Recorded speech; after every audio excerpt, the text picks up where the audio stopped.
And hello again, everybody. Welcome to another edition of To the Turnbuckle, presented by Bruiser Nation Productions, right here on Heel Turn Wrestling. I'm Logan Morris. That's Jason McCarthy. That's Travis Gnarly Napper. You'll notice right away, didn't do the usual intro because frankly, this episode doesn't have time for it.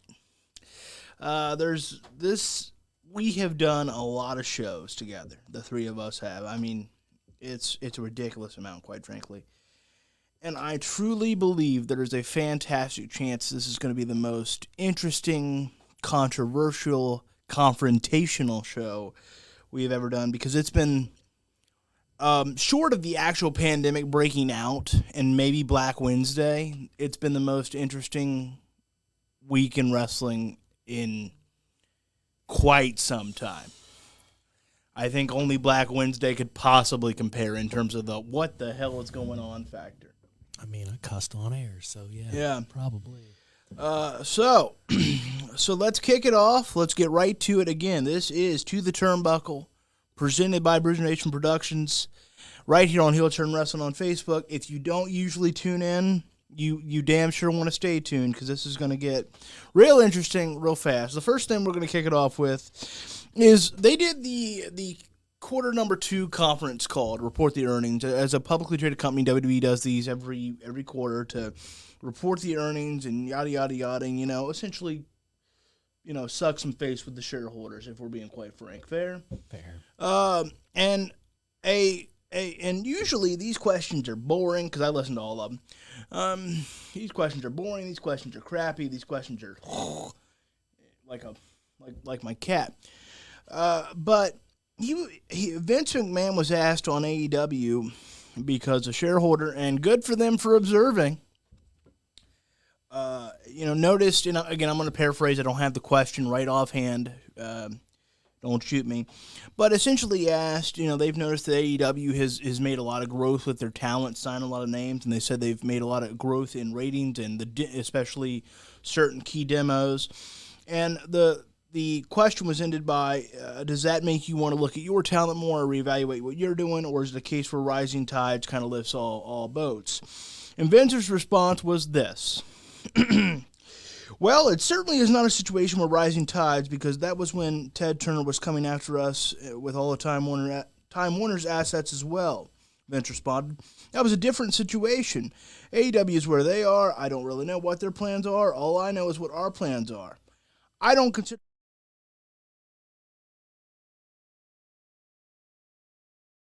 Not so sure what their investments are as far as their talent is concerned, but perhaps we can give them some more.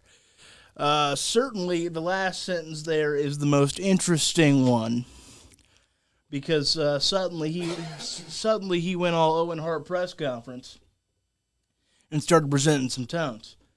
I want to get your thoughts, Mr. McCarthy, on those comments. And then I'll go to you, Napper, and then I'll give mine. So, Mr. McCarthy, get us started. Thoughts on those comments. Here's my thoughts on those comments. This is really going to get the IWC going, because you're all ridiculous. He's right. Do I love AEW? Yes. Vince McMahon is correct. When you compare AEW to WCW when they were coming at Vince's throats, there is no comparison. Let's not forget, AEW has been around as a company for 2 years. Yes, their talent has history. The company does not. When Turner was really nipping at his heels and coming at Vince's throat, he had WCCW and NWA lineage to lean off of. They had something that had been built over 50 years prior to getting to the point where you could challenge Vince McMahon. There'll never be a war like that again. There's too much, because every year AEW gets older, WWE gets another year older. They're established. They're not going anywhere. And if anybody thinks that AEW is going to put WWE out of business, you're highly mistaken. I agree if you think WWE is going to put AEW out of business, I think you're highly mistaken. That's not the Vince we have anymore. He doesn't care who else is out there, because he's getting paid from networks. It's not really affecting him. They're turning billion-dollar profits. So he's not as cutthroat either, because Tony's never come out and said, oh, I'm going to crush and kill WWE or anything like that. He just wanted to start his own wrestling company. Yeah, you're right in the sense of Chris Jericho would often talk about how Eric Bischoff would have these meetings where the goal was to put WWE out of business. Luckily, Tony Khan, for both his sake and WWE's, because we shouldn't want either one to go under, has never at once even jokingly gone, yeah, we're gonna take over the top spot. Mr. Napper, Yes. thoughts on those comments? Well, actually, I'm going to go to some comments that were just recently posted Ooh, that's as a fun. response. That is fun. That was fast. And it's from your guy, Chris Jericho.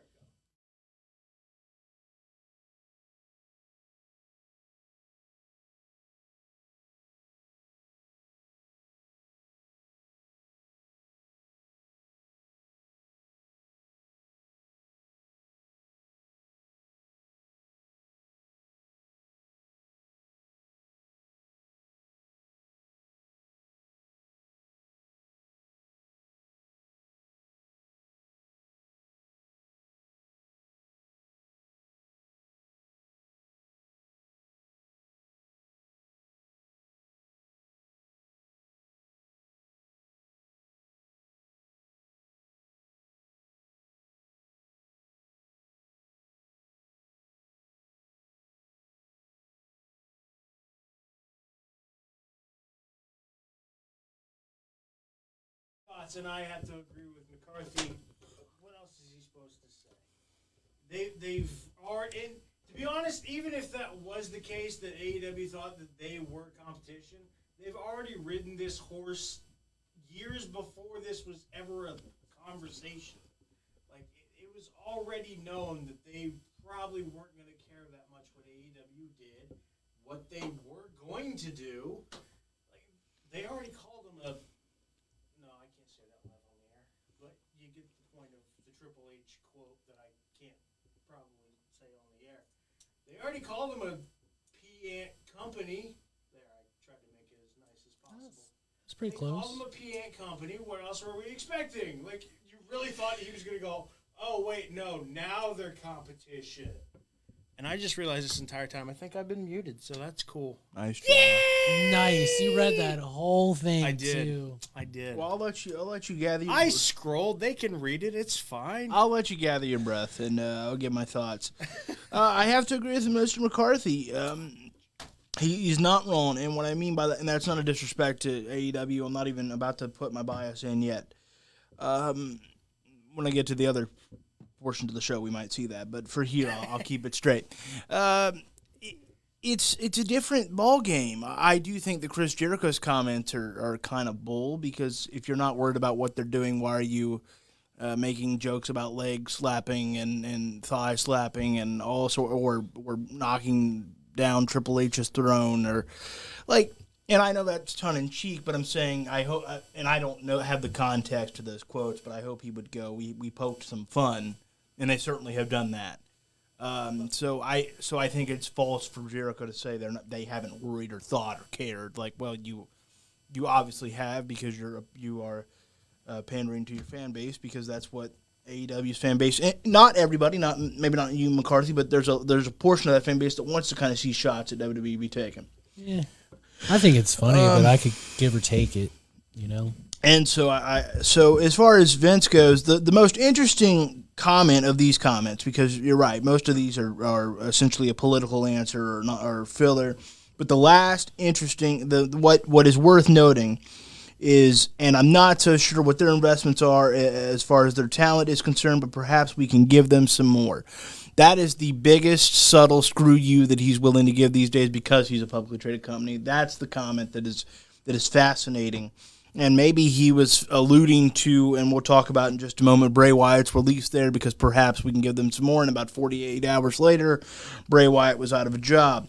That's what's kind of worth noting, is I think that in Vince's head, and purely speculating here, because obviously Vince is not, in terms of being the transparent public figure he used to be, it's hard to know where he really is.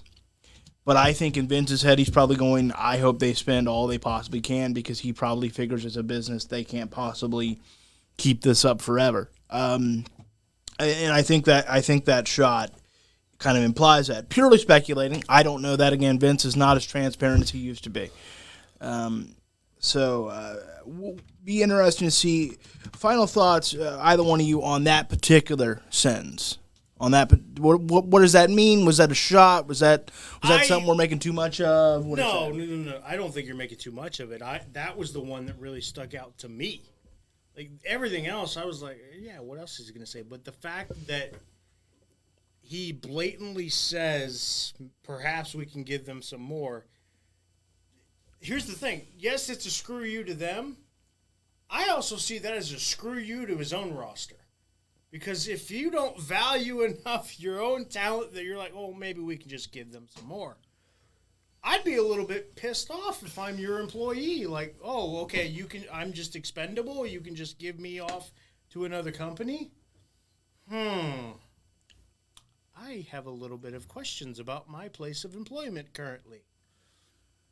Well, look, I think that Vince is so caught up in this entire company is, but he sets the pace. They're the WWE. It's a global brand. Doesn't matter really who works for us anymore. I mean, honest to God, for a lot of it. Now, don't get me wrong. He would value a John Cena, a Goldberg. I'm talking about those earth-shattering names, or the Undertaker. But overall, there's about 80 to 85% of the roster that he's like, we don't want to lose you, but if we do, oh well, because he believes in his head. In my opinion, I don't know this. In my opinion, that like we're a global brand, we're almost too big to fail. It's kind of like. It's kind of Disney and Mickey Mouse-esque. They can make other characters, but you're always going to like identify Disney and Mickey Mouse, if that makes sense. So yeah, that's interesting. We'll talk more about that as the show goes on, but there's a lot to get to. All right, let's go to the AEW side of things.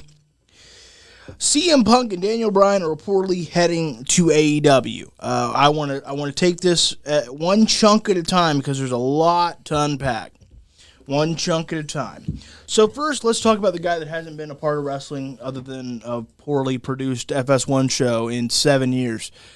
CM Punk. I want, number one, do you buy the rumor? I'll say right now that I do.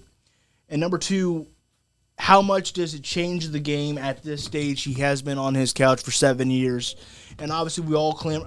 I've made very clear that I clamor for more CM Punk. Like everybody clamors for more CM Punk despite our thoughts whether they differ or not on how he left. We all would like, man, come on, ain't there something more you can do? So, Mr. McCarthy, I'll start with you. What are your thoughts? CM Punk coming to AEW. Do you buy it, number one? Number two, how much does it change the game? I do buy it, and the reason why I buy it, it's not because teases on Wednesday, but when the teases happened, I remember the last big, huge debut that they had, they got yelled at because they didn't tell TNT. So they couldn't promote it. So they couldn't get eyes on it. So when they started that tease, that's where my brain went. It's like, okay, yeah, this is serious. Not because of this, but because of the combined. If we have CM Punk show up unannounced, TNT will freak out kind of a thing. Yeah. And this way you can be like, look, we want it to be a surprise-ish. We don't want to come out and say he's coming. But inside baseball. But, yeah. This little like side joke here. That way we can help you promote it. Because, I mean, it's Rampage, for God's sakes. Like, the brand new show that starts in like 2 weeks. Something else we have to cover. Yeah. But, I mean, I buy it 100%. I think he's coming. Well, it will be great to see CM Punk.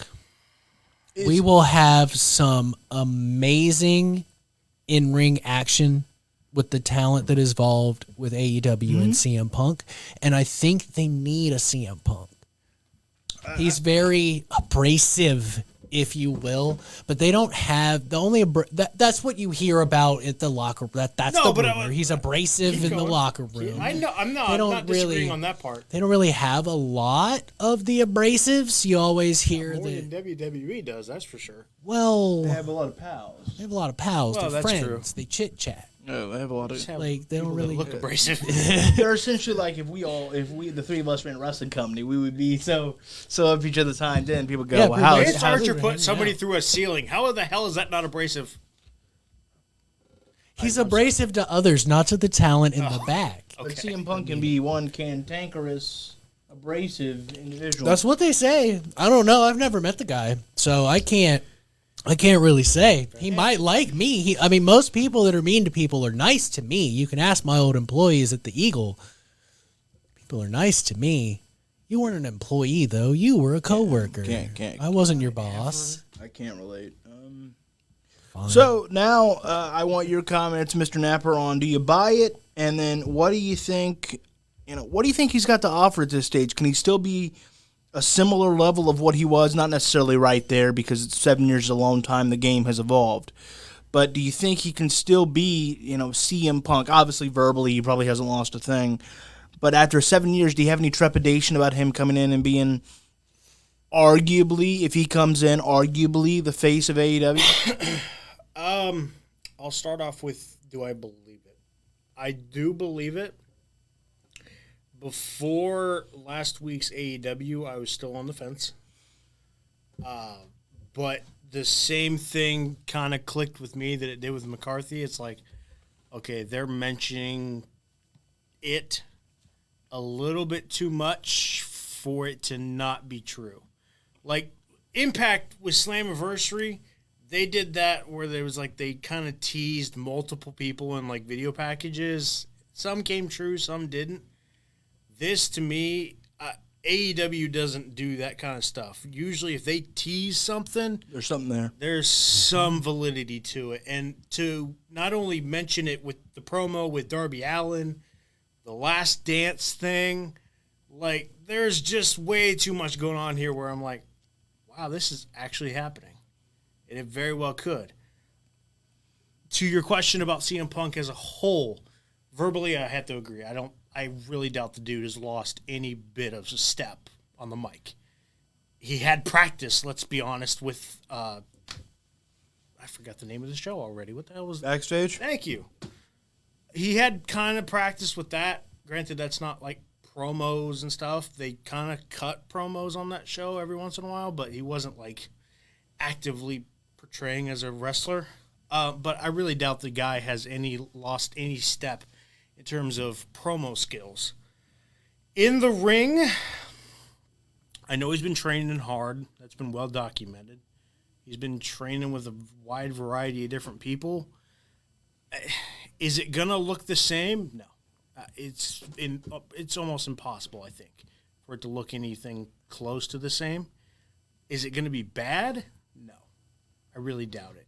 Because he still looks like he's in very good shape. He's going to be around a lot of guys that know how to take care of him. In the ring, out of the ring, I think he'll be fine. And, like, he's got the mind for it still. I'm very positive of that. Do I agree with some of the things that happened at the time? No. Obviously, you and I have talked about that, and we'll see what happens. But in terms of his abilities, I really don't think that's something he's going to lose after being out for a couple of years. We saw what happened with Edge, who was out for how long? Guy comes in the Royal Rumble, and a couple matches after that, it looks like he never left. So it's very possible that they can come back and look as good, if not maybe better, but I really doubt it, as they were before.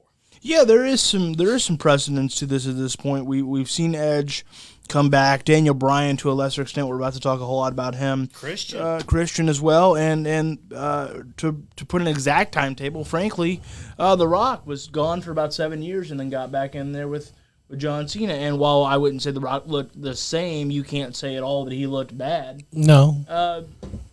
So Brock Lesnar leaves for like a couple of years and then comes back and he looks pretty good. And arguably, as far as how he looked, he may have looked better than ever. He just got lazier. You know, it would be great if he kept his beard and his ponytail. I really hope he does. Like swerves us all and becomes friends with the Viking Raiders. Yeah. That would be hilarious. That would be awesome. I mean, because it's tenfold. Like, he looks like a giant Viking that will murder you. Yeah. He's got a sword on his chest. And if you do recall, he attempted to play for the Minnesota Vikings. Yes. It's all there. Tight little bow. Vince, we're here for you. Vince, we're here for you. And in backstage promos, he can break dance with R-Truth. Telling you, pitch it to him, Vince. He'll come back sooner. Ooh, that sounds fun. Remember him in the Money in the Bank boombox? How much fun it looked like he was having? Has he ever been tag team champion? Probably not. I don't think so. There you go. But with who? Eric. It'd have to be Eric. Yeah. Why don't you just do the Freebird rule? Why not both? That's true. We That could is do the true. Freebird That rule. is true. Well, now that that's gone off the cliff. Yeah. Let's talk about a guy with a real beard. We will in just a moment. I got to get my thoughts that's on the right. guy who may or may not have a beard at this point because he changed his look up a whole lot. CM Punk, look, I've always been a big fan of CM Punk. I always wholeheartedly disagree with the way he left. I'm a believer, and I'm critical of Stone Cold for the same reason.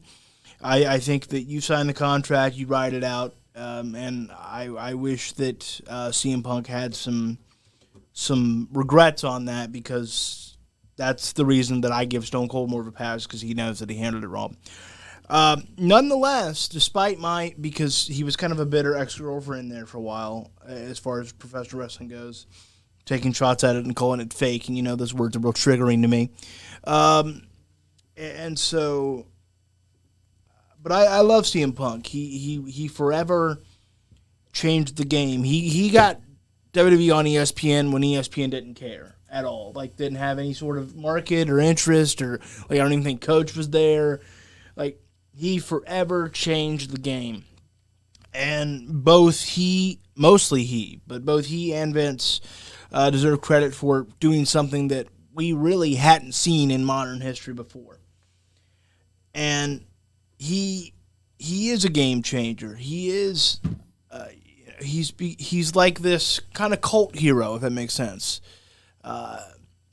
He's a little. I mean, there's a society out there that just loves it. It needs order, I heard. Yes. So, boy, we're getting dark in here. But anywho, yeah, I believe this 100%. I believe he's coming. I think he'll debut at what is it all out in September? I think that's. He debuts before that. I think before that, I think Rampage. They're pushing Rampage. That's before. That's a secondary show. I don't. It's- I wouldn't put it. It's not Vince. It's not Vince. Tony runs things differently. True. And I think everything that they're talking about is that show. Well, The Last Dance is a Rampage show. Well, I'm telling you, I think it's a mistake to have him debut there. Maybe it is, maybe it isn't, because you set the bar too high for what is going to be a secondary show. It has 1 hour. That'll be the greatest. That'll be the greatest moment in Rampage history. It doesn't matter if it lasts 15 years. You can never get close to that. You can't. You probably can. NXT used to be an hour. NXT used to be great, and Used to be. AEW. That's- I mean, it's still very good. It's but still very good, it's but lost like its luster. a little bit. Yeah, like It sucks. it's not bad. I'm not The saying shine's it just off sucks. the It, apple. Yeah. it sucks that it lost its luster a little Yeah. bit, and that's just because we came to love the guys that have been,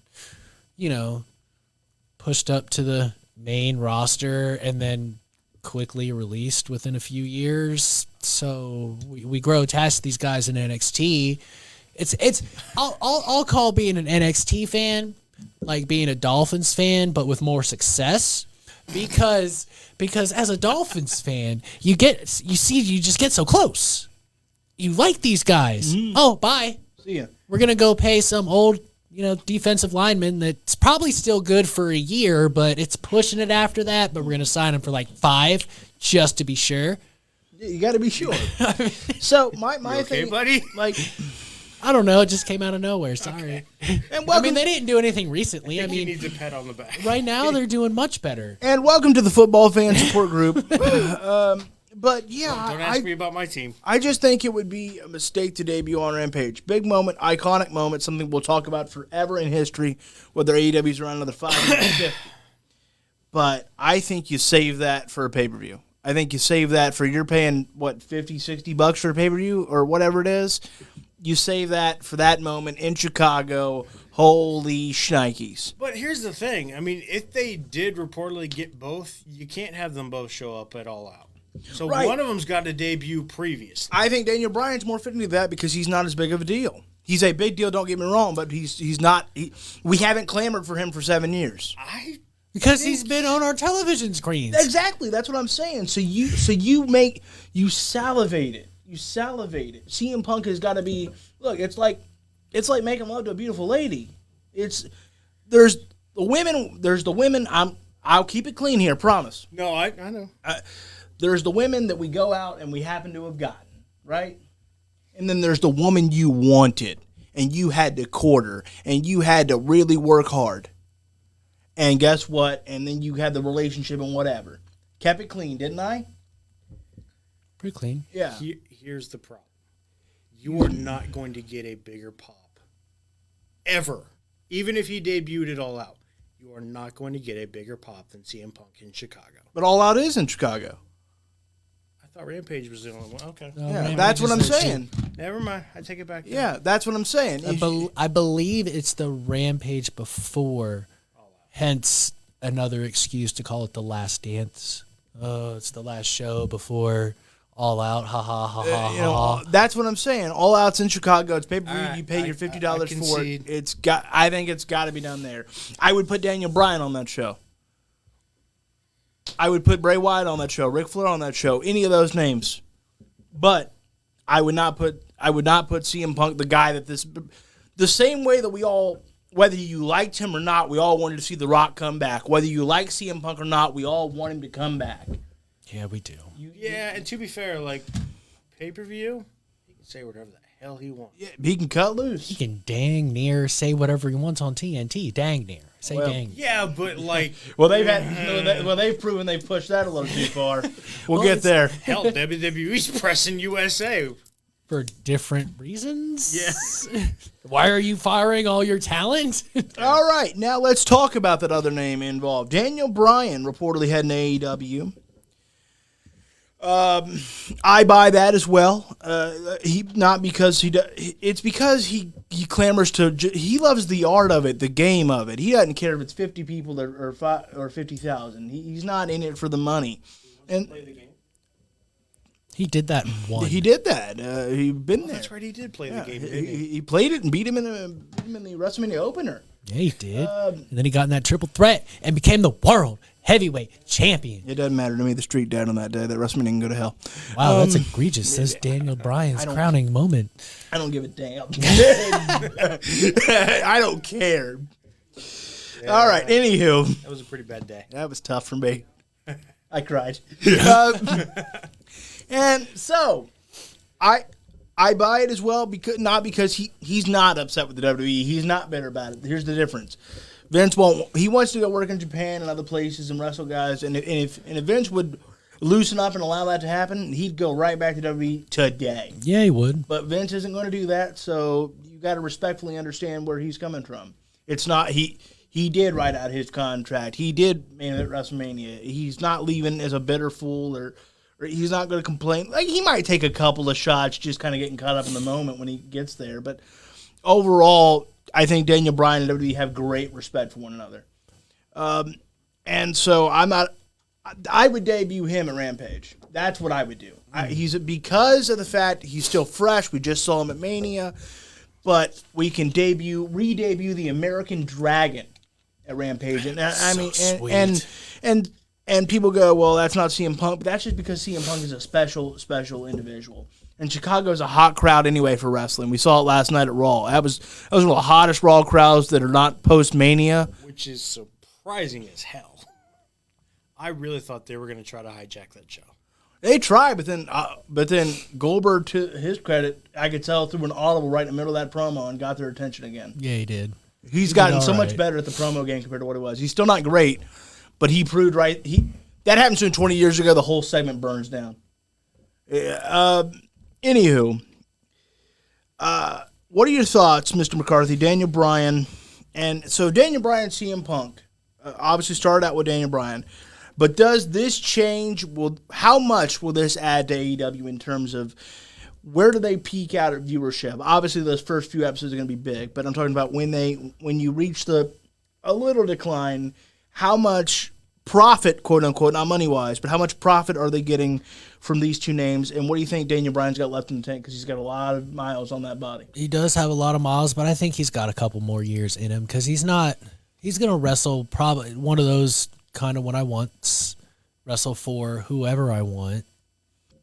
Primarily, it seems it'll be AEW, but he already said he wants a lightened schedule as well as being able to go wrestle in New Japan and GCW and AAA Mexico and whatever promotion he wants to. As far as audience-wise, I'm not sure. Like, obviously, first night, CM Punk's going to outdo Daniel Bryan's appearance. It's just, he's been gone forever. Mm-hmm.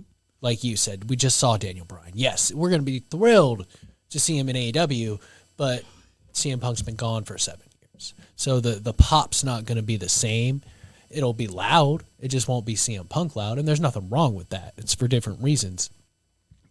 The AEW will get a massive tool in their chest having Daniel Bryan, because it's already shown that, let's see, of the last 3 years, who hasn't been given scripts? Roman Reigns, Daniel Bryan, Edge, Maybe McIntyre. maybe McIntyre early, but towards the end he started getting scripts too. You could just tell. Maybe Randy. Like, there's a handful of people that Vince trusts to just go out there. Just go out there. It's fine. It's fine.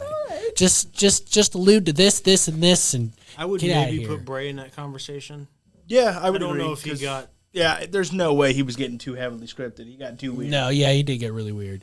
But no, Hear that? yeah, There's maybe. some But, demented I mean, writer in that back. Yeah. but that would I just bet he make mentions, 5. What the though. hell's a Firefly Funhouse? if Bray was included too, that would just make 5. Yeah, I mean, you talked about on one hand. Right. So, Mr. Napper, thoughts? Daniel Bryan also probably had an AEW. How much you got left in the tank? And then where, let's say these two are coming, and I believe very firmly they are. Where does this put AEW on the hierarchy? Where do they start beating Raw regularly? What happens here?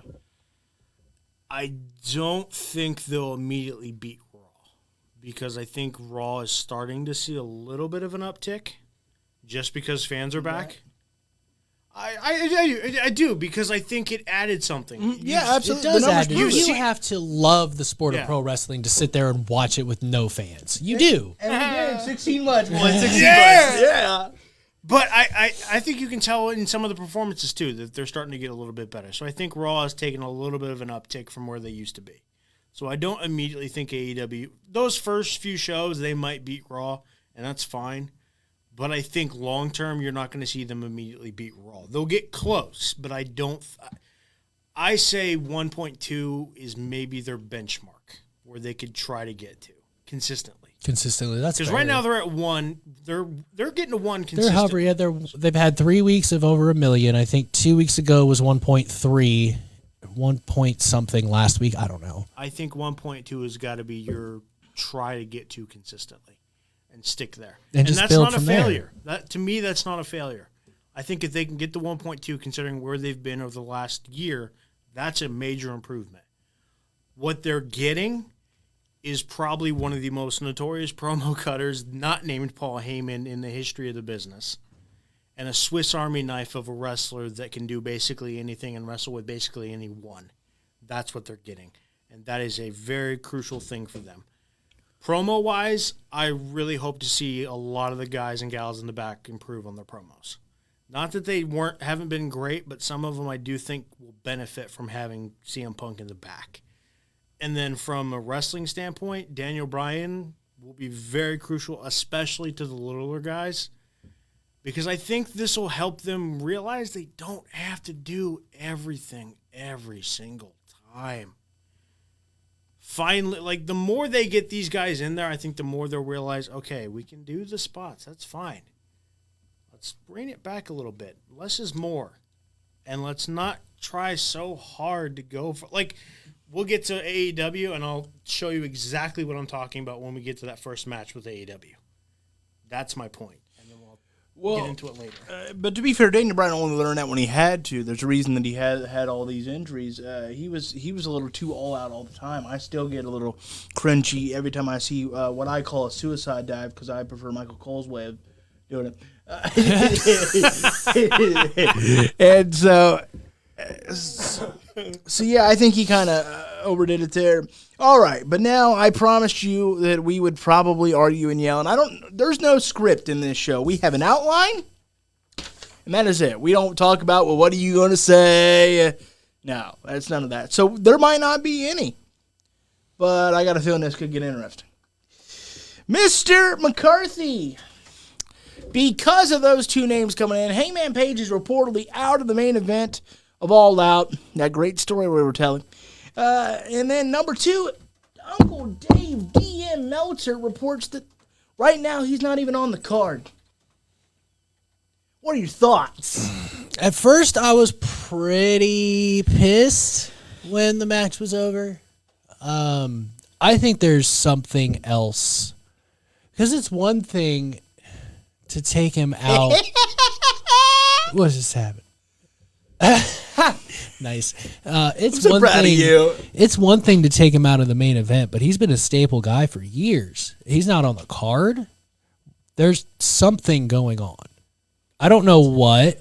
It's called Daniel Bryan and CM Punk. Punk. No. Yeah. It's sort of like when... Because I And think potentially Bray Wyatt. that title shot is going to one of their co-promoting partners' talents. It's probably going to Jay White. I think this is what happens when you kick that door open and you're the main focus forever, and now it's time to pay the piper. Now, they might have pushed it. Said, look, we've been giving you this and this and this for months. We want the main event spot and All Out, or we're done. And it's still not going to go to an Impact star. Yay! I mean, it could. I don't know. There's a lot of people there. But push it or not, this is Hangman Adam Page. We've told this incredible story from literally the first pay-per-view. And now all of a sudden we have a good contract and a couple of part-timers come in. I mean, what is this? Who's booking Well, that's this? what I'm saying. I think there's more going on because it's not that he's just out of the main event. He's off the card. Right. You don't take Hangman. He's been on every card. All of a sudden he's not. Like it seems like there's something else going on backstage that is affecting this, but whether it's a personal issue with someone back there or a personal real life issue to get taken off the card completely, he might have some things that he needs to handle. I don't know. Mr. Napper. Yeah. I'd like your thoughts on this because and then you have the floor. Because I personally think if this was WWE, I think that Mr. McCarthy would be much more upset because guys like Goldberg and Brock Lesnar and to some extent The Undertaker just walk in there and, hey, that's it, see you. You full-timers, John Cena, move it right along. And now we have two, what I'm going to assume is at least one part-timer because Daniel Bryan ain't working full-time. It just wouldn't be that smart to have him day in, day out. No. What are your thoughts on Hangman Page reportedly being out of the main event and potentially, because Dave gets about as much right as he does wrong these days, but he seems to be on the payroll for AEW. Potentially being off the all-out card in general. Are you outraged? Are you like, well, that's the way it goes? And I'm frustrated, very frustrated, for the same reasons as I'm sure you are. Again, we've been telling this story for years now at this point. Not months, years. And he's off the card. Now, I will say, if it's true what you're saying, and there is some backstage, potentially personal reason that he's off the card, fine. But they better be doing a damn impressive job of getting him back to that main card because once that's all over, that's where he should be. The problem is you've now booked yourself into a corner that he's probably not going to get there anytime soon. If you knew something personal was going on, you should have never booked the match. here we go But they didn't book the match. They've been telling the story. And yes, maybe I would be yelling and screaming a little more if it was Goldberg. Someone who doesn't really bring my style to the television screen. AEW has earned my benefit of the doubt. Maybe, because let's not forget, there's still a month and 3 days until All Out. Yeah. Month and 2 days. there's still plenty of time to have a tournament or what have you, and oh my gosh, Hangman Adam Page is finally in the main event. There's still time for that, and that's why I'm not freaking out right now. Now, if it gets closer and it's blatantly obvious that it's going to be Christian, CM Punk, or Daniel Bryan, my tone might change. But as of right now, Go ahead and clip that. They've given me 2 years of wrestling television that I never thought I'd get back. I have been engaged 85% of the AEW Dynamites that I've watched. I haven't felt like that since the Attitude Era. I truly haven't. I don't want to lose that. So they better do this right. Because That's the only thing I'm worried about. If the plan is, maybe we'll get a bigger pop if he waits a little bit longer, but now you're running the risk of cooling everything off. And that's the problem. My biggest issue is the same thing we've kind of harped on this entire time. And it's kind of cliche to say at this point, and I know there's a laundry list of guys they can choose from that maybe it doesn't matter that much. But if they choose one more guy that has strong, and I will say strong to emphasize this because everybody at this point has had a cup of coffee in the big time. I get that. But if they choose one more person that's had strong ties to WWE, I think we're all going to lose our shit. I'm not, because you don't have a choice. Yes, you do.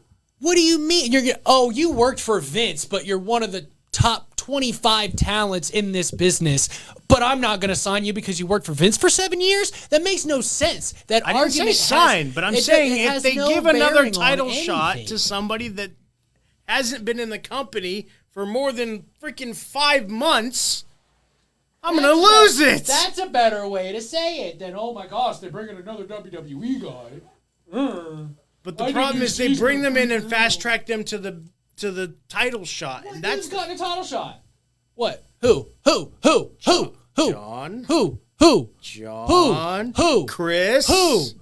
They were the I know. first 2 champions. That doesn't even count. Can you name anyone else since Kenny Omega has won the AEW World Heavyweight Championship? I didn't say he has won. I said has been in the title picture.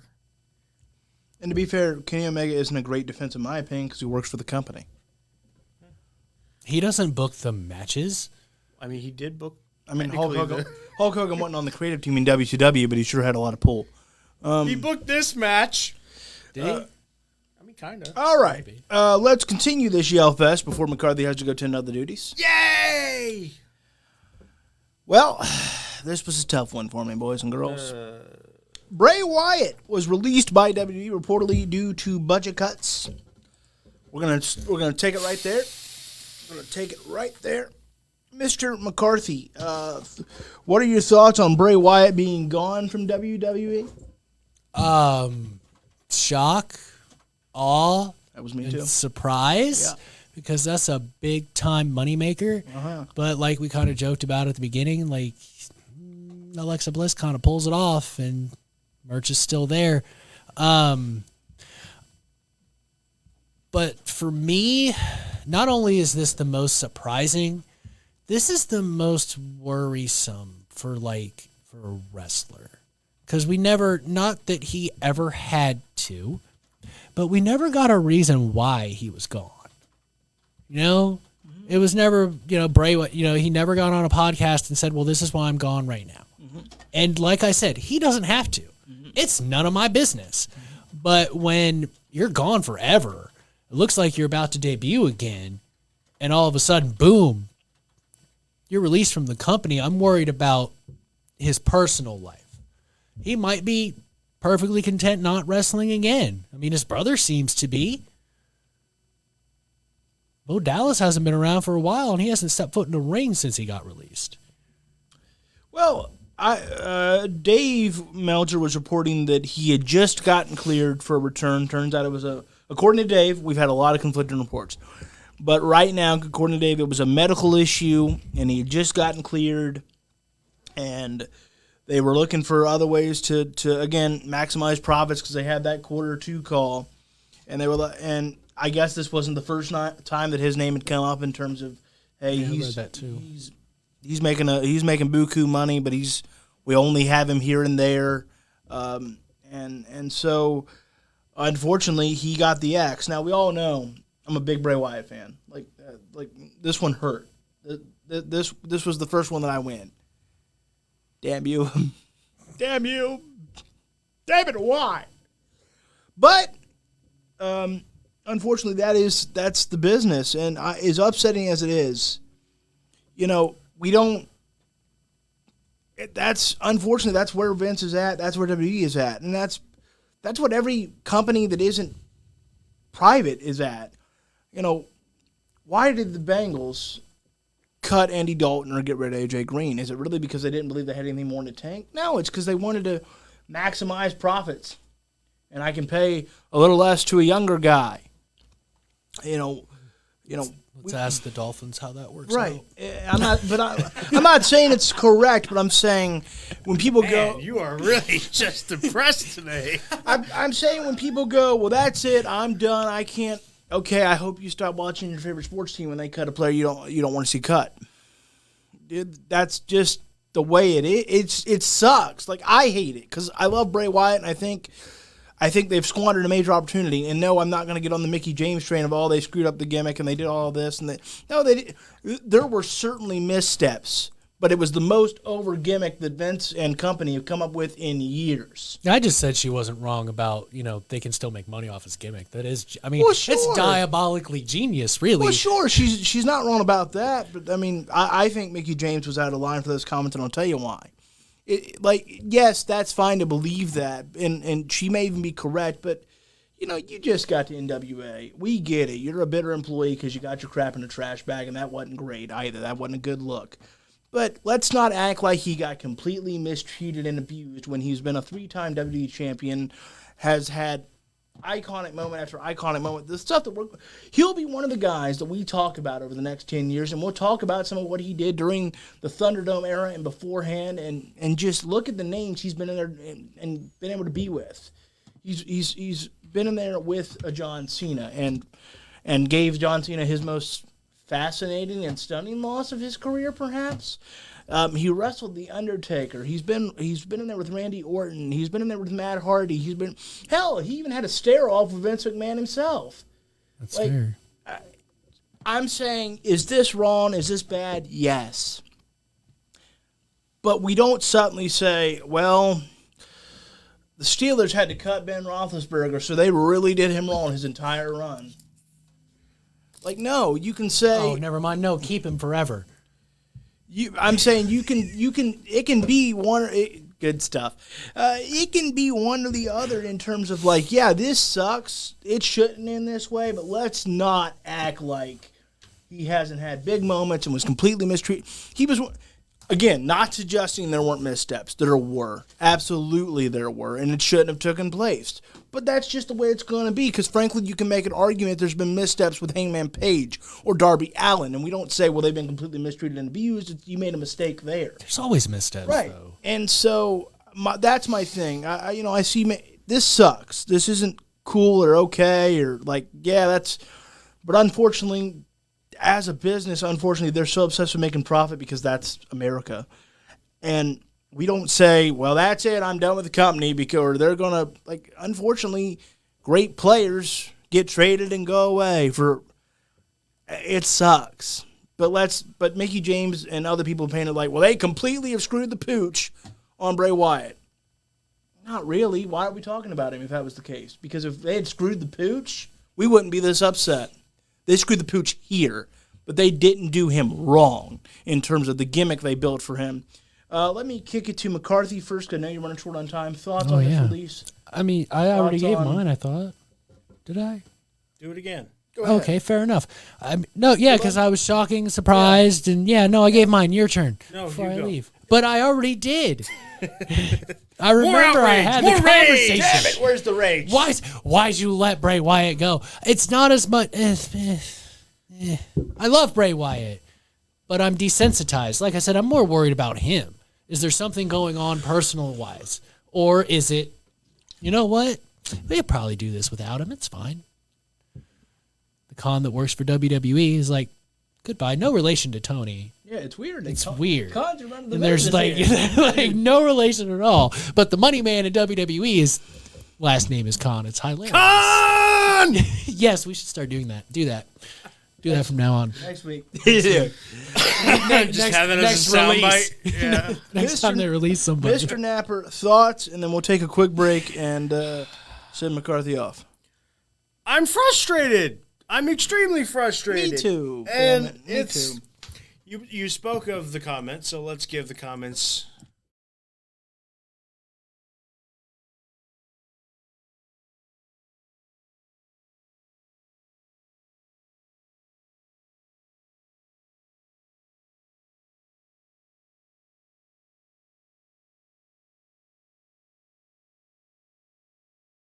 Parts of She's it may be 100% incorrect. not wrong at all. He didn't just come up with one over gimmick. He came up with two. Firefly Funhouse Bray Sure. and the Eater of Worlds. Both.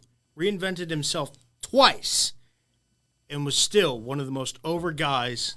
Well, what's the third one? His alter ego. Okay, the Fiend. Okay, I mean, three. you can't just say, "Oh, Firefly Funhouse, Bray." I'm No, you sorry, gotta I put- you gotta forgot put about the Fiend- McFoley syndrome.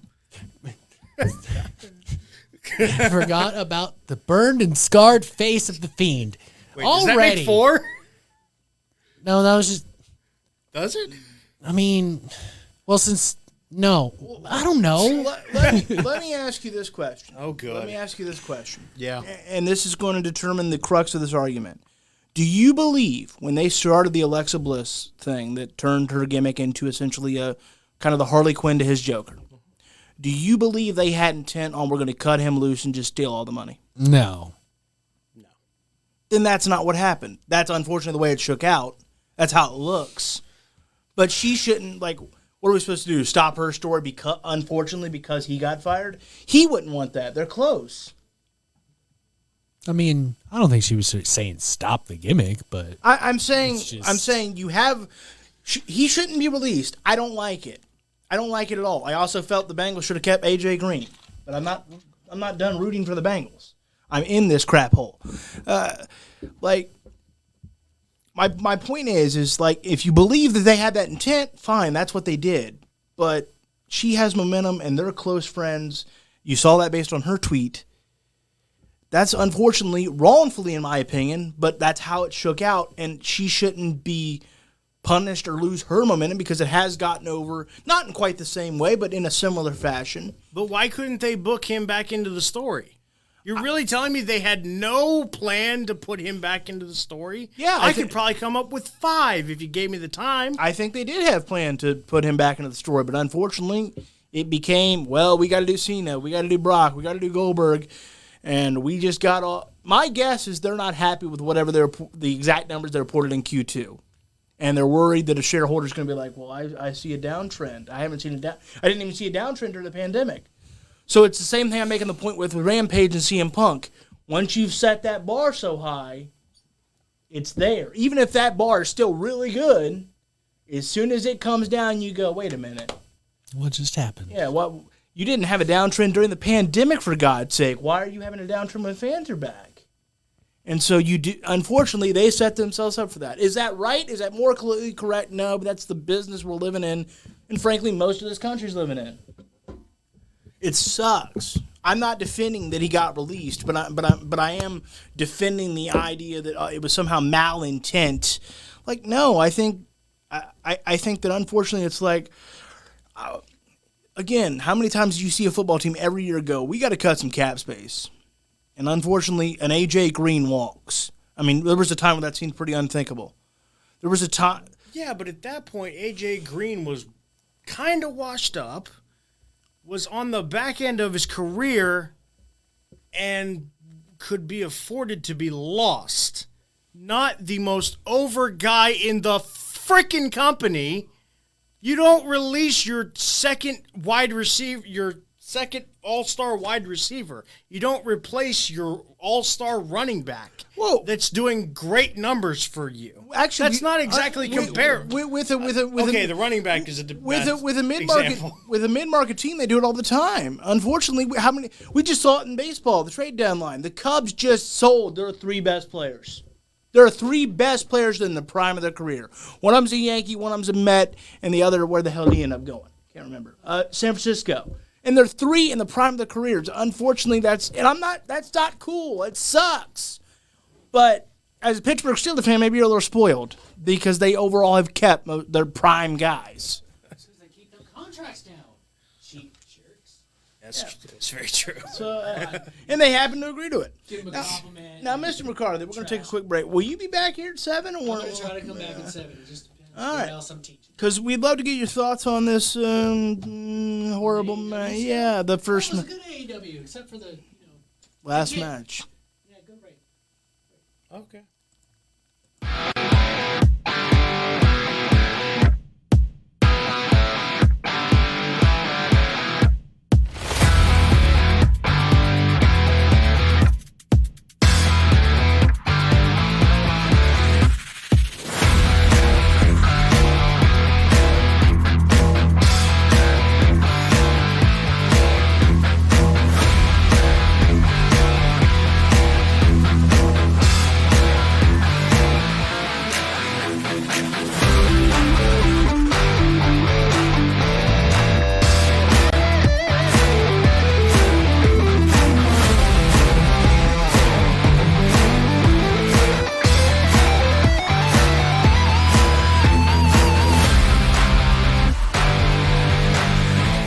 In sports, you want to have a player that can get the job done right every time. A real all-star, somebody that's dependable and you can turn to when the game is tough. That player in the audio-video industry is the theater people. From setting up your home's Wi-Fi network and offices, conference rooms, to setting up home theater inside or outside, to setting up the systems to make your home run smarter and safer as well. The theater people can do it all with the quality of professionalism you can expect every single time. That isn't just a great all-around player, that is an all-star. That is why we are the leaders in audiovisual installation in Central Ohio. So call us at 614-604-6327 or check out our website at ttpcolumbus.com to figure out which products will fit you. And don't forget, amplify your personality with the theater people.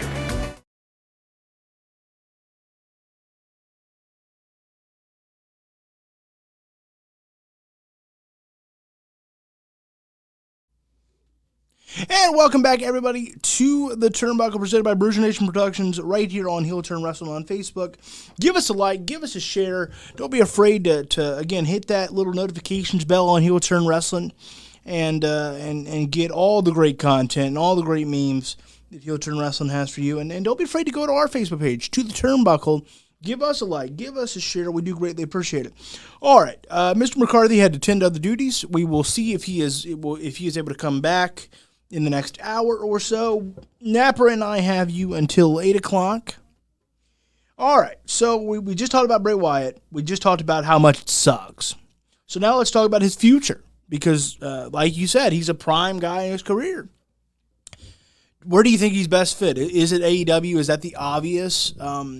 Because the reason I asked that question, Napper, is because at this point, if CM Punk's coming, if Daniel Bryan's coming, if Bray Wyatt were to come, Aleister Black just got there. Potentially one of the Mount Rushmore faces of wrestling could come there. We'll talk about him in just a moment. You're getting a little crowded. As far as because you still have Sting, Darby Allin, Hangman Page, the Dark Order, Kenny Omega, and the rest of the Elite. You're getting a Team Taz, Jake Roberts, Lance Archer. You're getting a little crowded if everyone's going to AEW.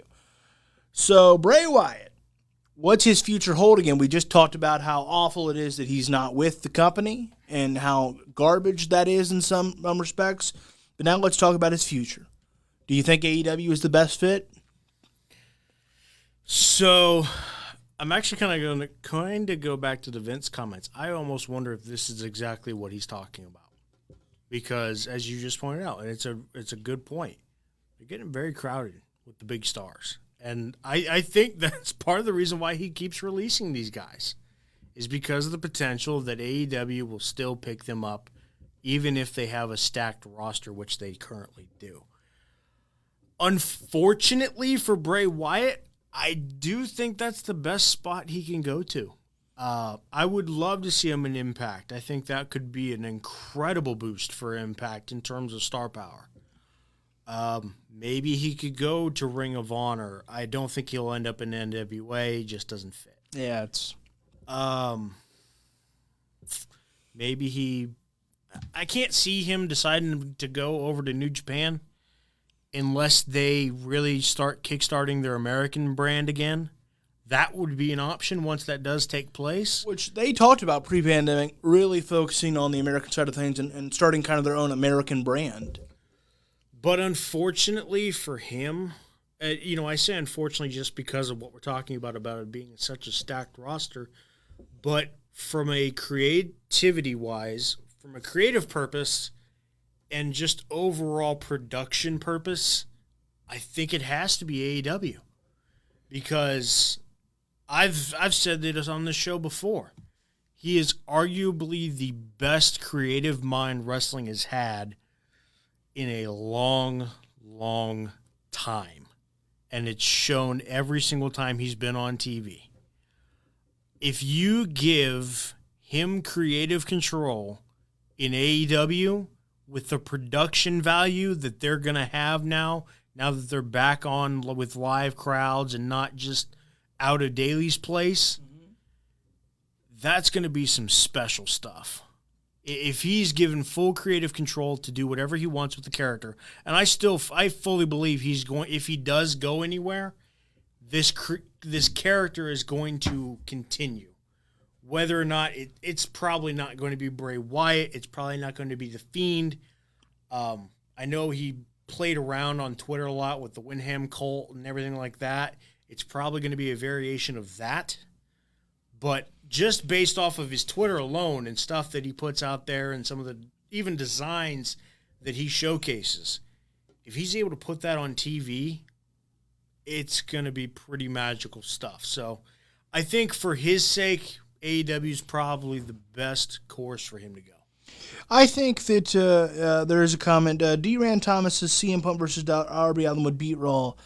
I think that it's very likely that CM Punk's first episode in AEW, first of Dynamite or Rampage, whatever it may be, I think that very well could beat Raw because I think the hype would just be so real that I agree. if they promote it right and really put a ton of money out and just essentially kill us with the fact that CM Punk is in AEW. We saw similar to, in some respects, and I'm not comparing the drawing ability or anything like that, but all kidding aside, we saw, and now this is over a decade ago, but when Hulk Hogan debuted in Impact and they hyped it up for months, they did a great number and was in the same breath as Raw during much better times as far as ratings go. So again, I do think that with a lot of promotion, I think it's very possible that AEW beats Raw that week in terms of overall viewership even, depending on what they have going. That also could mean, though, that show for Raw is going to be stacked. Hello, big fella. Legends Night. Yeah. Part 50. 2. It did. 52? Yes, it did. I think that the great thing about Bray Wyatt is he's going to be creative enough that even though The Fiend may be done, it's only that name is going to be done. He'll find a way to incorporate all that he is into whatever this next incarnation for whomever it may be. I mean, look at Aleister Black. He incorporated the character with the eye and everything, even in... It's the same character overall. Yeah, At least so far, we'll see what new wrinkles come up. You're right. NWA doesn't fit. They're old school. They're not into hokey and Bray Wyatt and Undertaker-esque gimmicks. Ring of Honor could really use him. And frankly, if they ever got off their ass, they could compete with anybody because they're owned by Sinclair. If they ever decided we're going to back up a Brinks truck for a guy, they could. Andy Mackey left a comment, said AEW will give Bray the creative flexibility to make the character what he wants it to be with no restrictions. I agree, Andy, but to some extent, and we'll find out, because frankly, I think we saw it with Matt Hardy. Sometimes Vince and company are able to save a guy from themselves because I still believe Matt Hardy went too far sometimes with All right, we're way into left field here. Like even where Taker would probably go, easy. I agree, and that is something that he's going to have to battle with. But I also do think he was given. I know the comment says with no restrictions. Truth be told, he really wasn't given, or he wasn't put. Chains weren't put on him very much in WWE. If you're compared to others, yes. If we're really being honest, he had tons of creative flexibility in WWE compared to a majority of the roster. So whenever I say he's going to get more flexibility, it's just that he's going to get a little bit more reins because they're not a PG product. He's going to be able to say and do things that maybe are just a step above from where he was in the WWE product. He can't go completely gore-oriented and be hardcore. Now he can be hardcore, which I don't think he'll want to do completely, but it'll add an element to that character that he maybe wasn't allowed to give as much in the WWE product. I agree, but again, I think we've seen guys kind of get in their own way because and I'm not saying this because McCarthy got up and left. I was going to say it anyway. I think there's certain guys like Chris Jericho that are creative geniuses, but even they can have a moment where it's like, let's rein this in. Let's save you from yourself. I think we saw that on Dynamite last week, frankly, and we'll get into that. Mimosa Mayhem match. Yeah, and we'll get into that. It's even the greatest minds. Wasn't that bad. Even the greatest minds, and that's from Vince McMahon on down. And unfortunately, there is no one above Vince. Even the greatest minds can have an idea that, hey, that's not your best. Let's focus here. And so that's my worry is if he goes to AEW, will he almost get too much freedom to just go in weird places that only Matt Hardy has kind of gone in? For some extent, that's for better and for worse. I say for better because, let's be honest, the deletion stuff made a dwindling Impact Wrestling relevant again. Not fresh off, but just a few years removed from Hogan and Flair and all those exits and losses of money, all of a sudden Matt Hardy and Jeff Hardy come up with this broken deal. And it, for better or worse, while I had a lot of criticisms to it, when you were a dwindling company like Impact Wrestling is and frankly was, all press is good press. All talk is good talk. You can't say that with AEW. If Impact Wrestling does what Jericho and Nick Gage just did, it's great no matter how it went down because they need the buzz. AEW needs good buzz. We'll get to that. All right. Do you put stock in the rumor, my friend, that the networks are upset by Bray Wyatt's release? Both USA especially, but some Fox has said shown a little concern because Bray Wyatt was a top merchandise seller. Bray Wyatt was, the only reason that this makes any remote sense, and I don't like it or agree with it, but the only way I can kind of go, I can see that one point out of 10 wrong ones, is that he was very part-time. That he and we're paying plenty of part-timers that are frankly a bigger name than you are. So where do you stand on, do you buy that the networks are upset by it? Yeah, absolutely. For the reason that you just brought up. He was one of the bigger merch sales. He was probably one of the more over superstars that they had on the roster. And now you've gotten rid of that and a very big collection of others. Mm-hmm. To them, they probably look at it as, okay, you just got rid of one of your most over guys, so you don't really care that much about ratings at all because you're willing to get rid of basically anybody. They're probably wondering where their investment is going at this point. Not to say that it's going to sour any relationship. They're probably a little bit ticked off, but I really doubt this is the make or break of anything. As you pointed out, is he one of the biggest, draws in the history of wrestling? No, I understand that.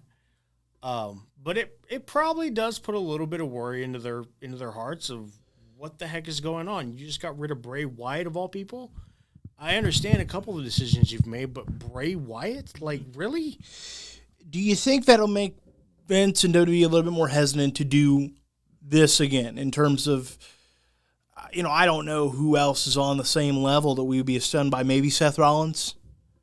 Do you think that, and again, I'm not speculating that he's about to be fired. I'm saying who else in this company could be cut tomorrow that we would go, whoa. I don't Do know you think because, they've let go Samoa Joe. Yeah, they brought him back, Right. but that was still a thing that happened. There's a lot of speculation that Adam Cole is potentially out of his deal after SummerSlam and that there's no contract extension potentially being brought up. So if he goes, that's the next one where you're like, wait, really? It may help a little bit because, all kidding aside, no matter what, WWE is going to view NXT as the developmental brand. Yeah. It's unfortunate, but it's just the way it is. I don't know. I don't know if... I hope USA is upset, and I hope they're expressing that because then it'll make WWE a better company for this next little while in terms of, can you stop cutting huge names that don't need to be cut, that deserve every penny you're paying them, that are one of the reasons, especially when it comes to Monday Night Raw, that make it worth sitting through when it can be extremely difficult most weeks. Yes, I hope USA is upset, and I hope they're expressing the hell out of that. Because then hopefully we don't see a Bobby Lashley or a Drew McIntyre or someone, because that would be Or the Keith Lee, Karrion Kross, Randy Orton, maybe. If they did that. I would never see it. I would never see it. But this week, on top of Braun Strowman, has proven that while it's still very unlikely, anything is possible. Because if you'd have told me they were cutting Bray Wyatt at this stage, now if this was around the deletion era and all that, where he was kind of floundering and trying to figure out what would have made sense, I was getting worried myself at that point because I've been a big Bray Wyatt fan from day one. But now that he reinvents himself and becomes arguably the most over thing you have in the company on a full-time basis, I am stunned. And it proves that no one is safe. Maybe if you have the belt, you're safe, because how the hell do you write an angle to get you off of it? But as soon as Bobby Lashley ask CM Punk. They'll figure out ways. True. I stunned. Just absolutely stunned. I don't understand it. Again, I'm not going to, people, I've gotten a lot of comments.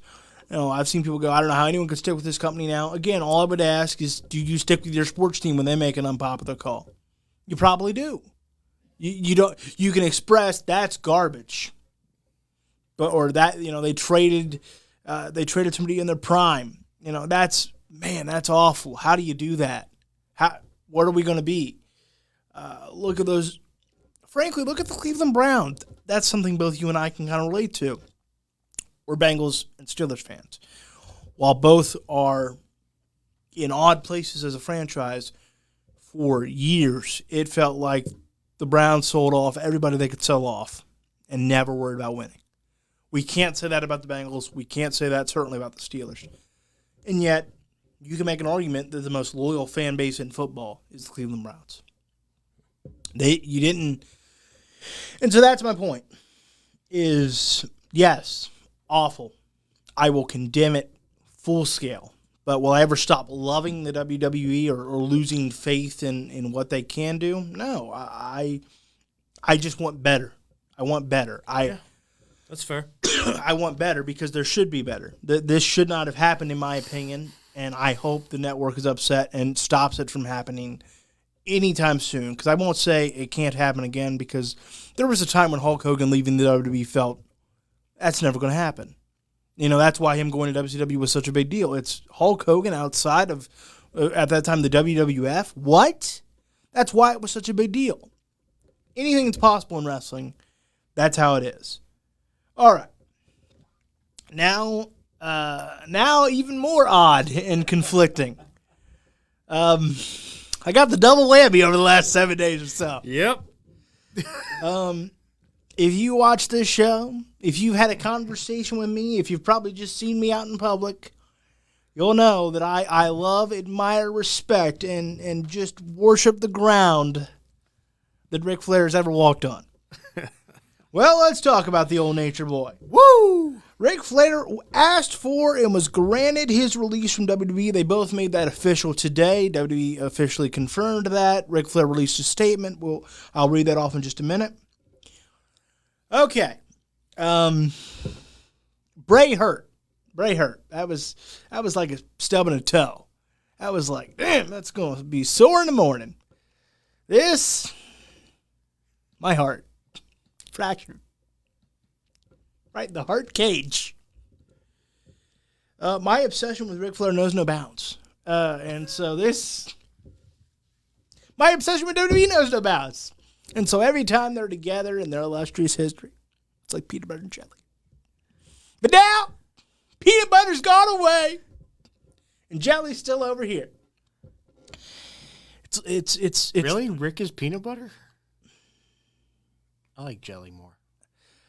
But you can make just a peanut butter sandwich. You can't just make a jelly sandwich. You could. You just don't hear it as often, I suppose. Yeah, fair enough. Fair enough.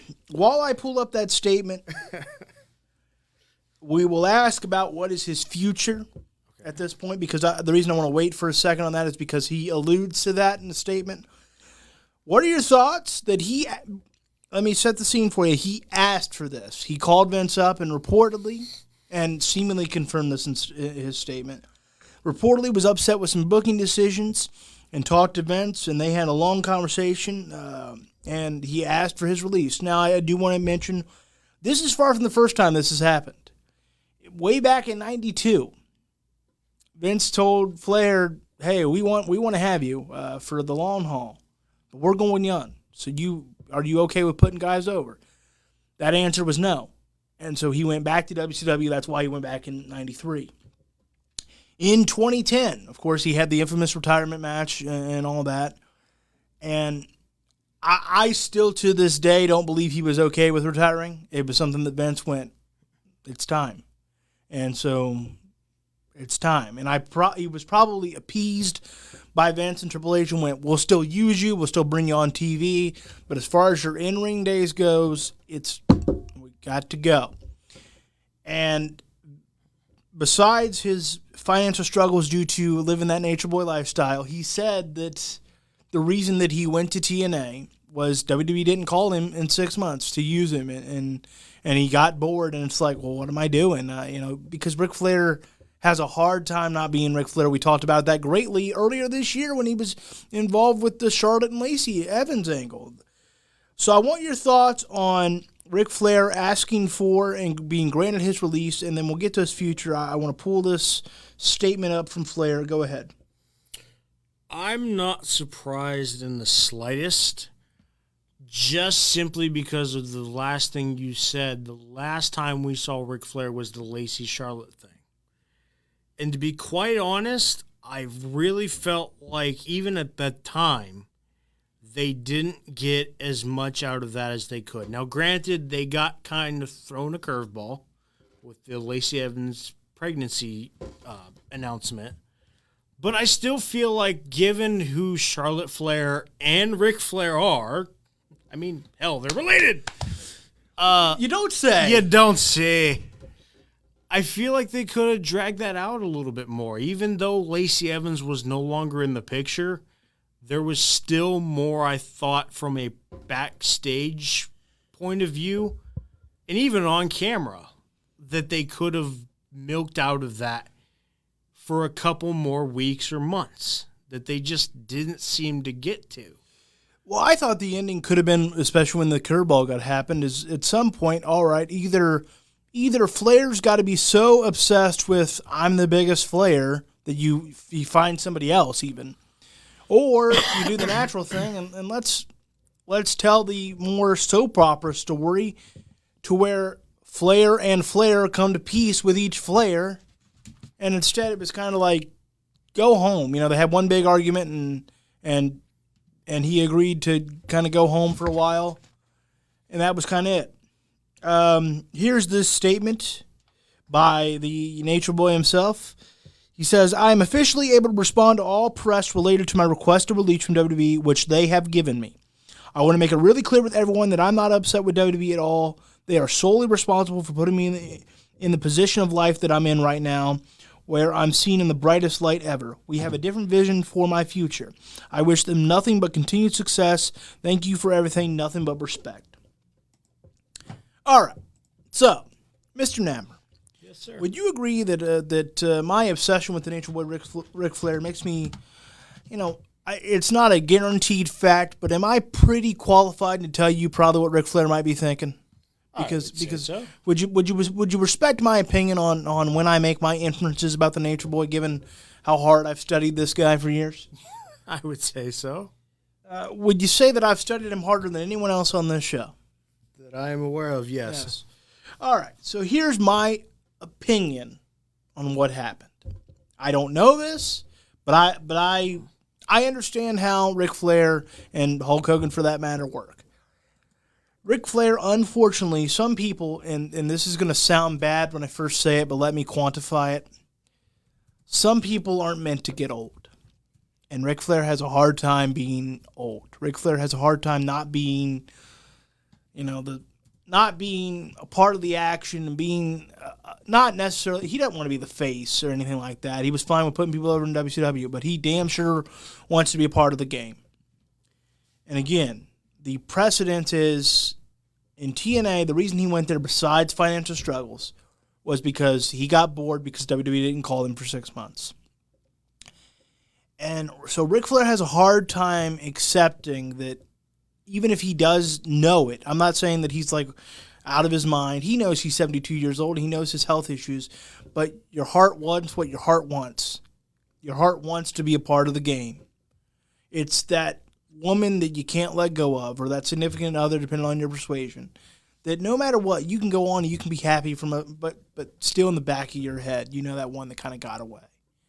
And for Ric Flair, that's wrestling, because unfortunately every day he gets older, every day he becomes a little bit more frail. He has these health issues, but Ric Flair intends to be here a while because his doctors have told him you can still be here a long time. And so what's Ric Flair going to do? Sit at home?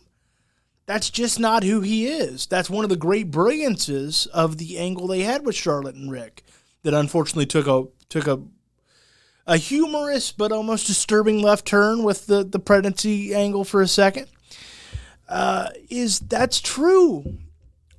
Ric Flair loves Charlotte and all his kids more than anything. I truly believe that. He calls them every day to tell them that he loves them. But in my opinion, he's at a point in his life, especially because if you notice, and I sent this picture to our group chat, he recently visited with Jim Ross over a couple of drinks or whatever somewhere. I bet down in Florida. I don't know this, but I bet that he was talking about, man, I miss it. Man, I want to be on TV. They were doing a lot with me with Randy, and then the Lacey thing happened, and that was fun, and now it's been a few months, and we haven't really done anything, and I miss it, and I want to be back in the game. And why do I say that? And again, paraphrasing, because those are similar things that Jim Ross said that made him go to AEW. It's just wanting to be a part of the game, wanting to be back in there, because even if Vince knows that you're not quite the horse you used to be, those horses believe they can still run. And so it's a situation where I truly believe this. I think he wants to be on TV full time. I think because here's why, people reported that it was issues with booking.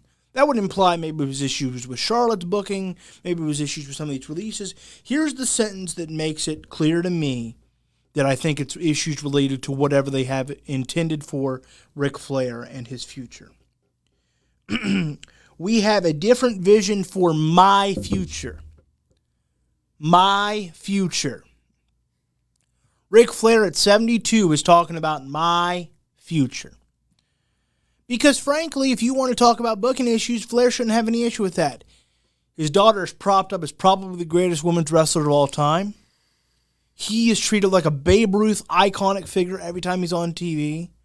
And he's still used much more regularly than, say, Hulk Hogan is. And I know you're going to say, well, the scandals and all that. But still, for a part-time legend that can't get in the ring anymore, he's used quite a bit.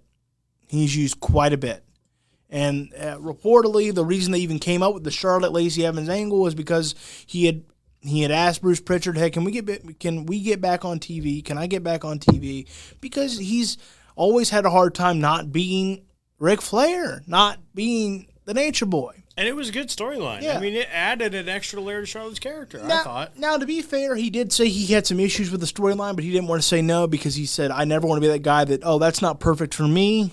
So, It's kind of unfortunate because that promo she cut on him was beautiful. So I believe, don't know this, but damn it, I think I'm well qualified to tell you what's in Ric Flair's head when it comes to his ego. I believe he wants to be on TV full time. I believe he wants to be a part of the game, and I At think least every other week. yeah, and I think whenever he visited with Jim Ross last week or whatever it was, I sent you the photo. I think he probably expressed that frustration, and Jim Ross and Flair have been friends for 40 years, and went, "Well, I can have Tony reach out to you, and we can see what," and Arn's on TV a lot, and Tully's on TV a lot, guys his age, guys he rode with, guys that in WWE wouldn't be on TV full-time by any stretch. Yep. Jake Roberts is on TV, I guess you can't say full-time, but every time Lance Archer's on TV, he's there. Heck, Vicky Guerrero's on TV. Yeah, and so I'm betting Flair wants to be a part of the game. Do you think AEW is the place for him, though? Andrade is the obvious fit, and obviously there's a lot of horsemen there, but here's the other conundrum to all this. Ric Flair does not have a good relationship with the other horsemen. He got upset with them when he said that when Reed died, his son overdosed. He said none of them called him to, say, "Hey, sorry." And now that could be because what do you say? What do you say when you call Ric Flair and your son's died? And they also said that when he got sick and almost died, they said none of them called him. But again, it could be a what do you say? Because some people aren't good at that. Frankly, I wouldn't know how to handle that. What do you, hey, glad you made it.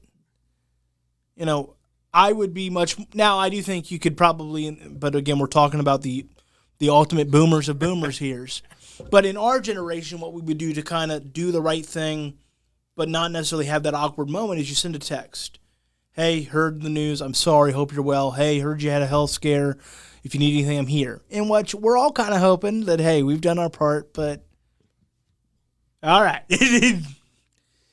But again, these are people that are either in their 70s in Rick's case or very close to it, so maybe texting isn't their thing. And so he doesn't have a great, my point being is he has admitted that he doesn't regularly, he hasn't spoken to Arn in years. At time, that would have been completely unbelievable because they were closer than brothers. So when people go, well, it's the obvious four horsemen fit, and it probably is. That's probably the route we're going to go. But it's a little bit more complicated than that because I think Flair, who has been known to take some things personally in his life, don't believe me? Look at the issues with Mick Foley. Look at Eric Bischoff, where it got so personal that it pretty much spilled into a shoot on live WCW television. It's not the easiest thing, but I would bet that Andrade being there, and they're around each other a lot. We saw that video last month where he suplexed him in a pool, for God's sake. And then the visit with Jim Ross, probably like, hey, we got a lot cooking over here. And so if you want to get back into it, maybe you should just see where your options are. Because Vince isn't going to have him on full-time TV because he's not going to have anybody. He won't even have The Undertaker on full-time TV. Like you're going to be used as I see fit. So here's my thing. Here's where I'm conflicted, and then we'll because I know I'm dragging this out, and I do apologize, but he's Ric Flair.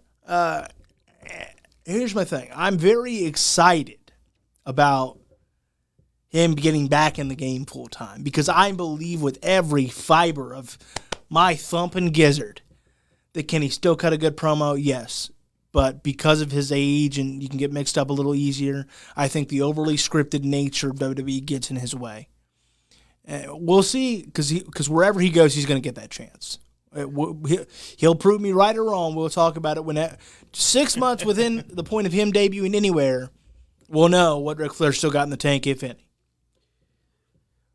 But here's the problem with it. I'm excited to see him get back in the game because he's Ric Flair and he deserves that and he deserves the right to go wherever he wants to because he is quite possibly, and there is no definitive answer of who the greatest of all time is, but he is quite possibly it. So he deserves that. But here's where I get conflicted because I'm very excited. I'm like, I'll buy AEW merch. I swear to all that I love. Wherever Ric Flair goes, they have my business and support. But no matter what, it just is going to feel like Brett Favre playing for the Minnesota Vikings. It's gonna feel like Michael Jordan in a Washington Wizards uniform. Or at this point, and yes, it's gone well, don't get me wrong, but it's still odd to see Tom Brady playing for the Buccaneers. And so there's a part of me that goes, yes, great to see him back in the game, and I think he'll be a nature boy renewed. But at the same time, all of it, and this is no disrespect to any of these companies, AEW, NWA, Impact, but all of it's going to feel a little beneath him at this stage because it feels like Ric Flair should be a Babe Ruth figure in the biggest company that there is and the company that his daughter works for and has been propped up quite well. And so it's going to feel odd.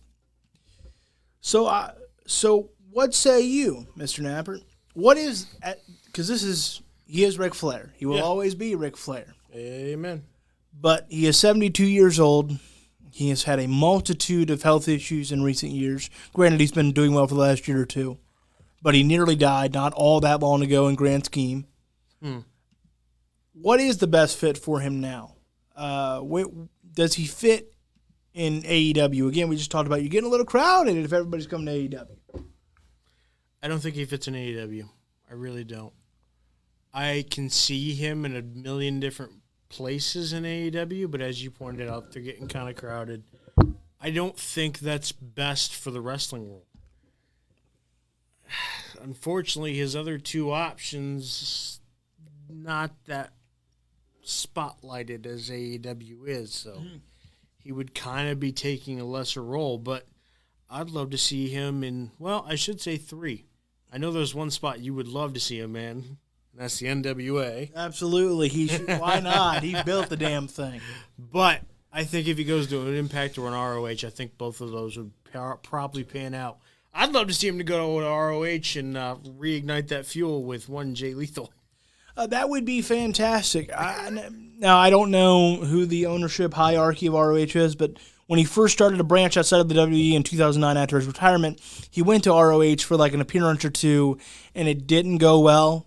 He didn't care, and so for the dates he did show up for, he read off note cards, and then some dates he didn't even show up for. Now, granted, that's a decade ago. Ric Flair's probably in a better place mentally and physically as far as, I think he's more accepting now that he is a little older, but not as accepting as he probably should be. The NWA is where I'd love to see him, and that's why even if he comes with AEW, I'm happy with it because to see Ric Flair back in that studio, cutting a promo, either near or inside that ring, is a full circle moment we never thought we'd ever get. And so thanks to Billy Corgan, that could happen. And Andrade fits, and obviously there's the Horseman, but again, you're getting crowded. And frankly, if he's coming to AEW or anywhere, every other Horseman is getting moved down a peg because, he is the Horseman. You can bank on that. I would bet that Tully Blanchard's role would be reduced. I think you'd see less of Jake because players, if you're going to negotiate with the company and go anywhere and theoretically finish your career somewhere else, you're going to get everything you wanted from Vince but wouldn't get. And I know what I'm about to ask is a ridiculous thought. I was hoping you would. But Ric Flair's been known for some ridiculous thoughts. When I ask this question... Is this like Lacey Evans, I'm the daddy, ridiculous? Yeah. When you give him his health issues. I'm not asking should he. I'm not asking is it good for him. I'm not asking is it morally right. I'm not asking do we want to witness it. One thing that Ric Flair wants to do in this life, if he can find a way to do it, unfortunately, is die in the ring. He's made that very clear. He's always said, when I die, it's going to be on top of a wild woman or in the ring, one of the two. That's his hopes. So I have to ask, wherever he goes, is there any possibility that you could see him wrestle one more time? Because his retirement is inside the WWE. But he has made clear that he is physically cleared to take bumps. Matter of fact, he has said that he was physically cleared. Now, maybe Ric Flair's lying, possible, but he's a pretty honest guy. Especially at this stage, he's almost too old to figure out how to lie, if that makes sense. You ever notice how old people just, whatever. Yay! Yeah. He said that he was physically cleared for physical activity at Crown Jewel, but Vince nixed it. What are the odds? Not should he, not do you want to see it? What are the chances that we see him have one more match in some other company? Not would he, should he, or, I want to make very clear. The answer is he should not. But Ric Flair has not always been known for Ric Flair's best entrance. So you understand the question? Yes. All right. I'm going to give it the answer that I gave you whenever you asked me this question once before. Okay. And that is over under negative 450, which equates to me as 45%. Damn, it's going to probably happen. I truly, if Flair's telling the truth, and that's a big if, that he got somehow cleared for Crown Jewel to do something physical with the Team Hogan, Team Flair, and that Vince went, yeah. I think it's going to happen. I do if too. that's the truth. And I'll tell you why. And I'm not saying it should. Nope. I'm not saying that's right. But when you're Ric Flair and you're negotiating with either new business partners in Tony Khan or Scott D'Amore or Billy Corgan, and they all think you are God's gift because you're Ric Flair and you can legitimize the company, because one thing he can still do is he could help affect the demographic that AEW and Impact can't draw. And that's the non-niche fans. That's the WWE demographic. I'm talking about the 50-year-olds, the ones that really help the ratings. That generation's going to be like, Ric Flair's here, I have to at least check it out. And so, as ridiculous as that sounds, let's, again, remind you the precedent. Tully Blanchard recently wrestled a match around Flair's age. Now, doesn't have his heart condition. So if you're looking for, well, who wrestles with a heart condition? Jerry Lawler's wrestling every weekend because he's been cleared by his doctor. Jerry Lawler, the only reason he doesn't wrestle on TV is because WWE won't clear him. Because WWE won't clear him. But his doctor has cleared him, and he wrestles every weekend at independent events. You see it all the time. And frankly, since his heart attack, it's gone well. We haven't heard any other incident. To be fair, I mean, it unfortunately didn't work out for him, but Brody Lee was wrestling with a heart condition. Yeah, it's... And so people go, well, Flair has, it's alcoholic neuropathy or whatever. It's where he's drank so much it's weakened one of the heart muscles. And he has You don't say. Yeah. And he has a pacemaker in and all those things. And that's a lot. He got struck by lightning. He'll be fine. Yeah. Yeah. And so I'm not saying can Ric Flair go out there and put on another 30-minute match. Just give him another lightning bolt. He'll be fine. But I think it's very possible that we see him in a tag team match down the road. Oh, for sure. With Andrade potentially in AEW. I think that's possible. In the NWA, the one match in the NWA that I'd even care to see him have, as far as like what a cool story, is Nick Aldis for the NWA World Championship. Obviously Nick Aldis would go over, but what a story you could tell. Because Nick Aldis calls himself the real world champion. Who said that first? Ric Flair. I don't know. If he finds some way to be the dirtiest player in the game and somehow screw all that's out of it, I think it'd be a pop. Well, I do have to ask one more question before we move on, but what are your thoughts? Do you think it's possible that we see Ric Flair in a wrestling ring in an active capacity again? I'd say about I think 45% is fair. 45, I think 50? I think less likely than probably more likely. Yeah. But I think as long as he can prove that he's cleared, I think Tony Khan, because one thing that, and I think this is a fair criticism, boys and girls, Tony Khan can get a little caught up in wanting to be one of the boys and not want to disappoint his boys, just like Bischoff. Would you agree with that? Mm-hmm. So if Ric Flair, who he puts on his Mount Rushmore, one of his all-time favorites, says to you, Tony, if I'm coming over, I want to wrestle here and there, just one or two, just the right spot, tag match, we'll figure it out. Just put him, Arn, and Tully in a match, and they can settle their differences. There you go. You son of a, you never called me. God, nostalgia. And Scott D'Amore, same Hell, thing. that could be cathartic for him. Who knows? Yeah, Scott D'Amore, same thing. Impact needs something. Needs that, whoa. Just have him fight Dreamer. It's fine. And the NWA, same thing. Billy Corgan, you want to make as many connections to the old school NWA as you can. That's why they're about to do this pay-per-view at the Chase in St. Louis, the original NWA venue back in the 70s. The only original left that, well, I guess two if you want to get technical, but the only two left that could be a part and do anything are Ronnie Garvin and Ric Flair, as far as original world champions you had back in the day. Harley Race is gone. Terry Funk is reportedly in an assisted living facility. There's just not many left. There just isn't. And so I could see Flair going, I'll come. I'll do a 6-month deal and let me get in the ring with Aldis at the end. Give me 6, because what he's always said is I could wrestle.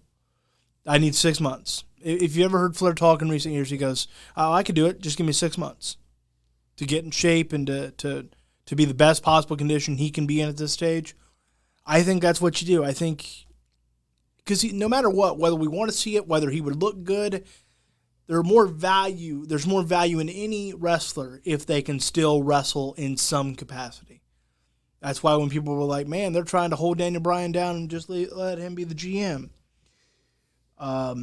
That's not the case, because they would make more money off Daniel Bryan when he was an active competitor. Case in point, what we just saw these last few years. Yeah, I think it's fair. I think 45% is about right. I think as far as should it happen, no, not at all. I as a fan can take, and I'm the biggest Ric Flair mark that will ever exist on this show, and because I don't think you get much bigger than me. But no, it shouldn't happen. But I will tell you this: if it does happen, and as long as I don't have to go across this country for it, I'll be there. As long as I don't have to hop on a plane and book a flight in like several days worth of hotels, I'll be there. And if it is in California, I'll be the first to pre-order that pay-per-view, and I'll be, because again, it's conflicting. I know in his best interest, in my view, it's to be in WWE, and that isn't because of disrespecting any of those companies. It's because they can say no to him when he needs to hear it, and they can protect him and treat him as he's worth being treated overall. I know you're going to say, well, they just, not you, but people go, well, they just did that Lacey Evans angle. Yeah, but you still protected him. He's not getting physical. He's still viewed as Ric Flair, where these other companies might not be as inclined to protect him, because let's be honest, and especially in an NWA and Impact case, they need that buzz. They need that buzz, because imagine one of those promotions selling one more Ric Flair match. Think about the buzz that they would get that they haven't had in NWA's case since probably they were reborn, and an Impact since the last time Flair and Hogan were there. In AEW case, they don't necessarily need that buzz as much, but that could be where he goes, all right, I'll go here and try it, because somebody will. Ring of Honor. When's the last time we really talked about them? When Ethan Carter III became there, because that was a big deal. But can you imagine if they somehow got Ric Flair versus Jay Lethal one more time, whether it should happen or not, it would be buzz they haven't seen maybe ever. So it'd be interesting to see what happens to Ric Flair. So is he AEW bound? Is that your prediction thought? Yeah, I would say so. Yeah, I think so too. But it does open up that possibility for all those other things because they have working relationships with at least Impact and NWA. ROH continues to get the shaft because they're such great people. So we'll see. I'm conflicted but excited. Any final thoughts or questions or? Not on that subject. I do think McCarthy is going to be coming back in here soon, so we will get McCarthy back in here. Before we do go to break, though, to get him back in here, I did want to read a comment from Joe L. and Adam Doolittle that said, just tuned in, so apologies if it's already been addressed, since we're talking about speculation and what's going on with certain people. Thoughts on Randy Orton being absent? I guess he wanted a little time off. Randy's kind of been working that, that Shawn Michaels Undertaker-esque schedule before they went to a full-fledged part-time. You remember when Taker used to work Mania, take a few months off, come back from SummerSlam, and then work right up to Mania again? You remember that? That was like clockwork for a while. Yeah. I think that's the schedule he's kind of on. He's the most part-time full-timer. So I don't make much of it. He probably wanted a little time off, and frankly, Riddle's been entertaining enough to keep him relevant in terms of his name and doing it for you, Randy. And so I think I would expect him back for SummerSlam. Frankly, I wouldn't be surprised if we see Riddle and Orton challenge for the tag titles. I don't know who goes over there. I hope it's Riddle and Orton because I'm tired of AJ Styles tag teaming. But I'll say by Extreme Rules, Randy Orton to be back. I don't make too much of it. I think he just need a little time. So this was asked by Adam of the Joe L. and Adam Doolittle. Mm-hmm. I actually have a couple things on this. Number one, it's actually being reported he was at last night's Raw in a dark match with Drew McIntyre and somebody, I think Riddle, against Omos, AJ Styles, and Lashley. So potentially he's already back. They just haven't brought him out on TV. But it is being reported by quite a few people that you are right, that he reportedly wanted a break after Mania. They decided not to give it to him, and he just now got it, and that's why he's been absent. So I think that's the story, is that he was supposed to get a break around Mania, didn't get it until just now. Now he's on a little bit of a break, and as you pointed out, they probably felt like Riddle could handle this all on his own and kind of take this and ride with it for a couple weeks, and clearly they were right because, as you pointed out, yeah, I mean, God, Riddle's so entertaining. Like, yeah, you always miss Randy Orton when he's gone. He's another one that's in that GOAT conversation. But again, he's the most full-time part-timer they have, and so if you need a breather, because he's been going hard for a while. Yeah. Just did the Drew McIntyre feud and all that, and did the Fiend feud, and then they transitioned into the Riddle thing, and that's been going for a little bit. I mean, at this stage, especially if you're Randy Orton, it's a little different when you're in the middle of a pandemic. Like, well, you can't go anywhere anyway. But maybe he wanted to. Now that things are opening back up, we'll see what happens with this new variant. But at least at that point, opening back up and moving along. Probably like, let me go on a vacation with the wife and kids, and we'll go do this and do that. I'll be back in a month or two. And, yeah, I would expect he'll be back very, very soon, if not next week. But if for some reason it were to last a little longer, even after wrestling dark matches, it's probably finding the perfect creative.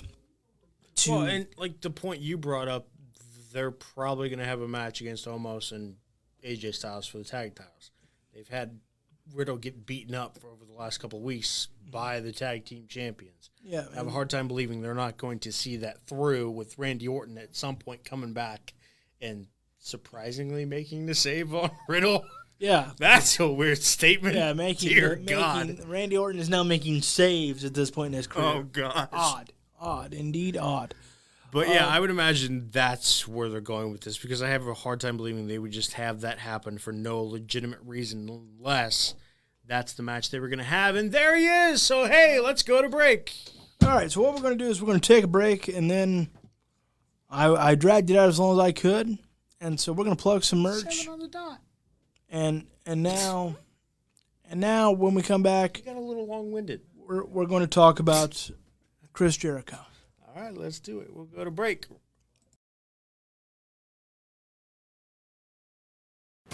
In sports, you want to have a player that can get the job done right every time. A real all-star, somebody that's dependable and you can turn to when the game is tough. That player in the audio-video industry is the theater people. From setting up your home's Wi-Fi network and offices, conference rooms, to setting up home theater inside or outside, to setting up the systems to make your home run smarter and safer as well. The theater people can do it all with the quality of professionalism you can expect every single time. That isn't just a great all-around player, that is an all-star. That is why we are the leaders in audiovisual installation in Central Ohio.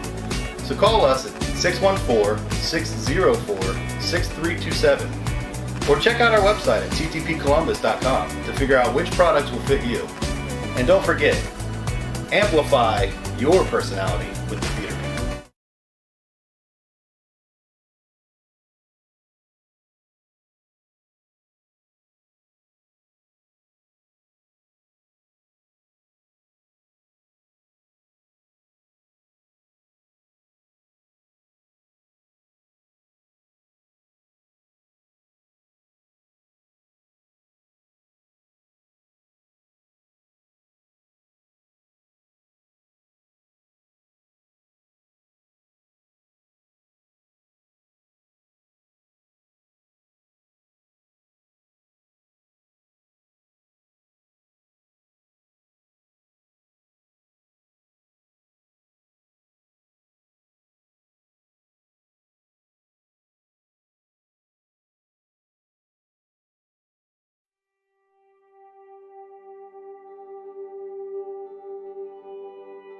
Oh hey there, Bruiser Nation. Raise those anchors and get ready to wear the official merch of Bruiser Nation Productions. Visit bruisernationproductions.kincustom.com and show the world your love of the Bruiser Nation as you go about your day in style. We have Bruise Cruise podcast and To the Turnbuckle tees, hoodies, jackets, shoes, bags, and even pillows. You heard that right.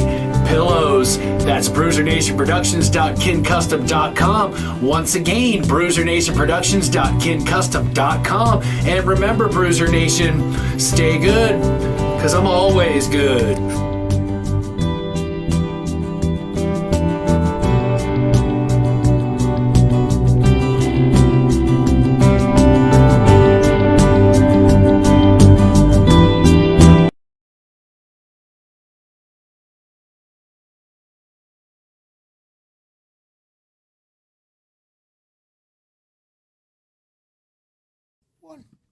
Don't adjust your sets.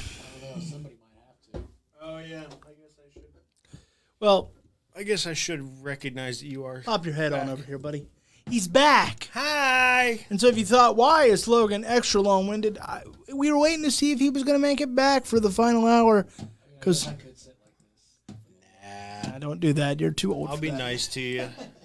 So I wanted to see if he was going to make it back because, again, he had other commitments he had to take care of. There we go. Now you're Logan. To talk about Chris Jericho and Nick Gage taking part in a no DQ, but essentially a death match.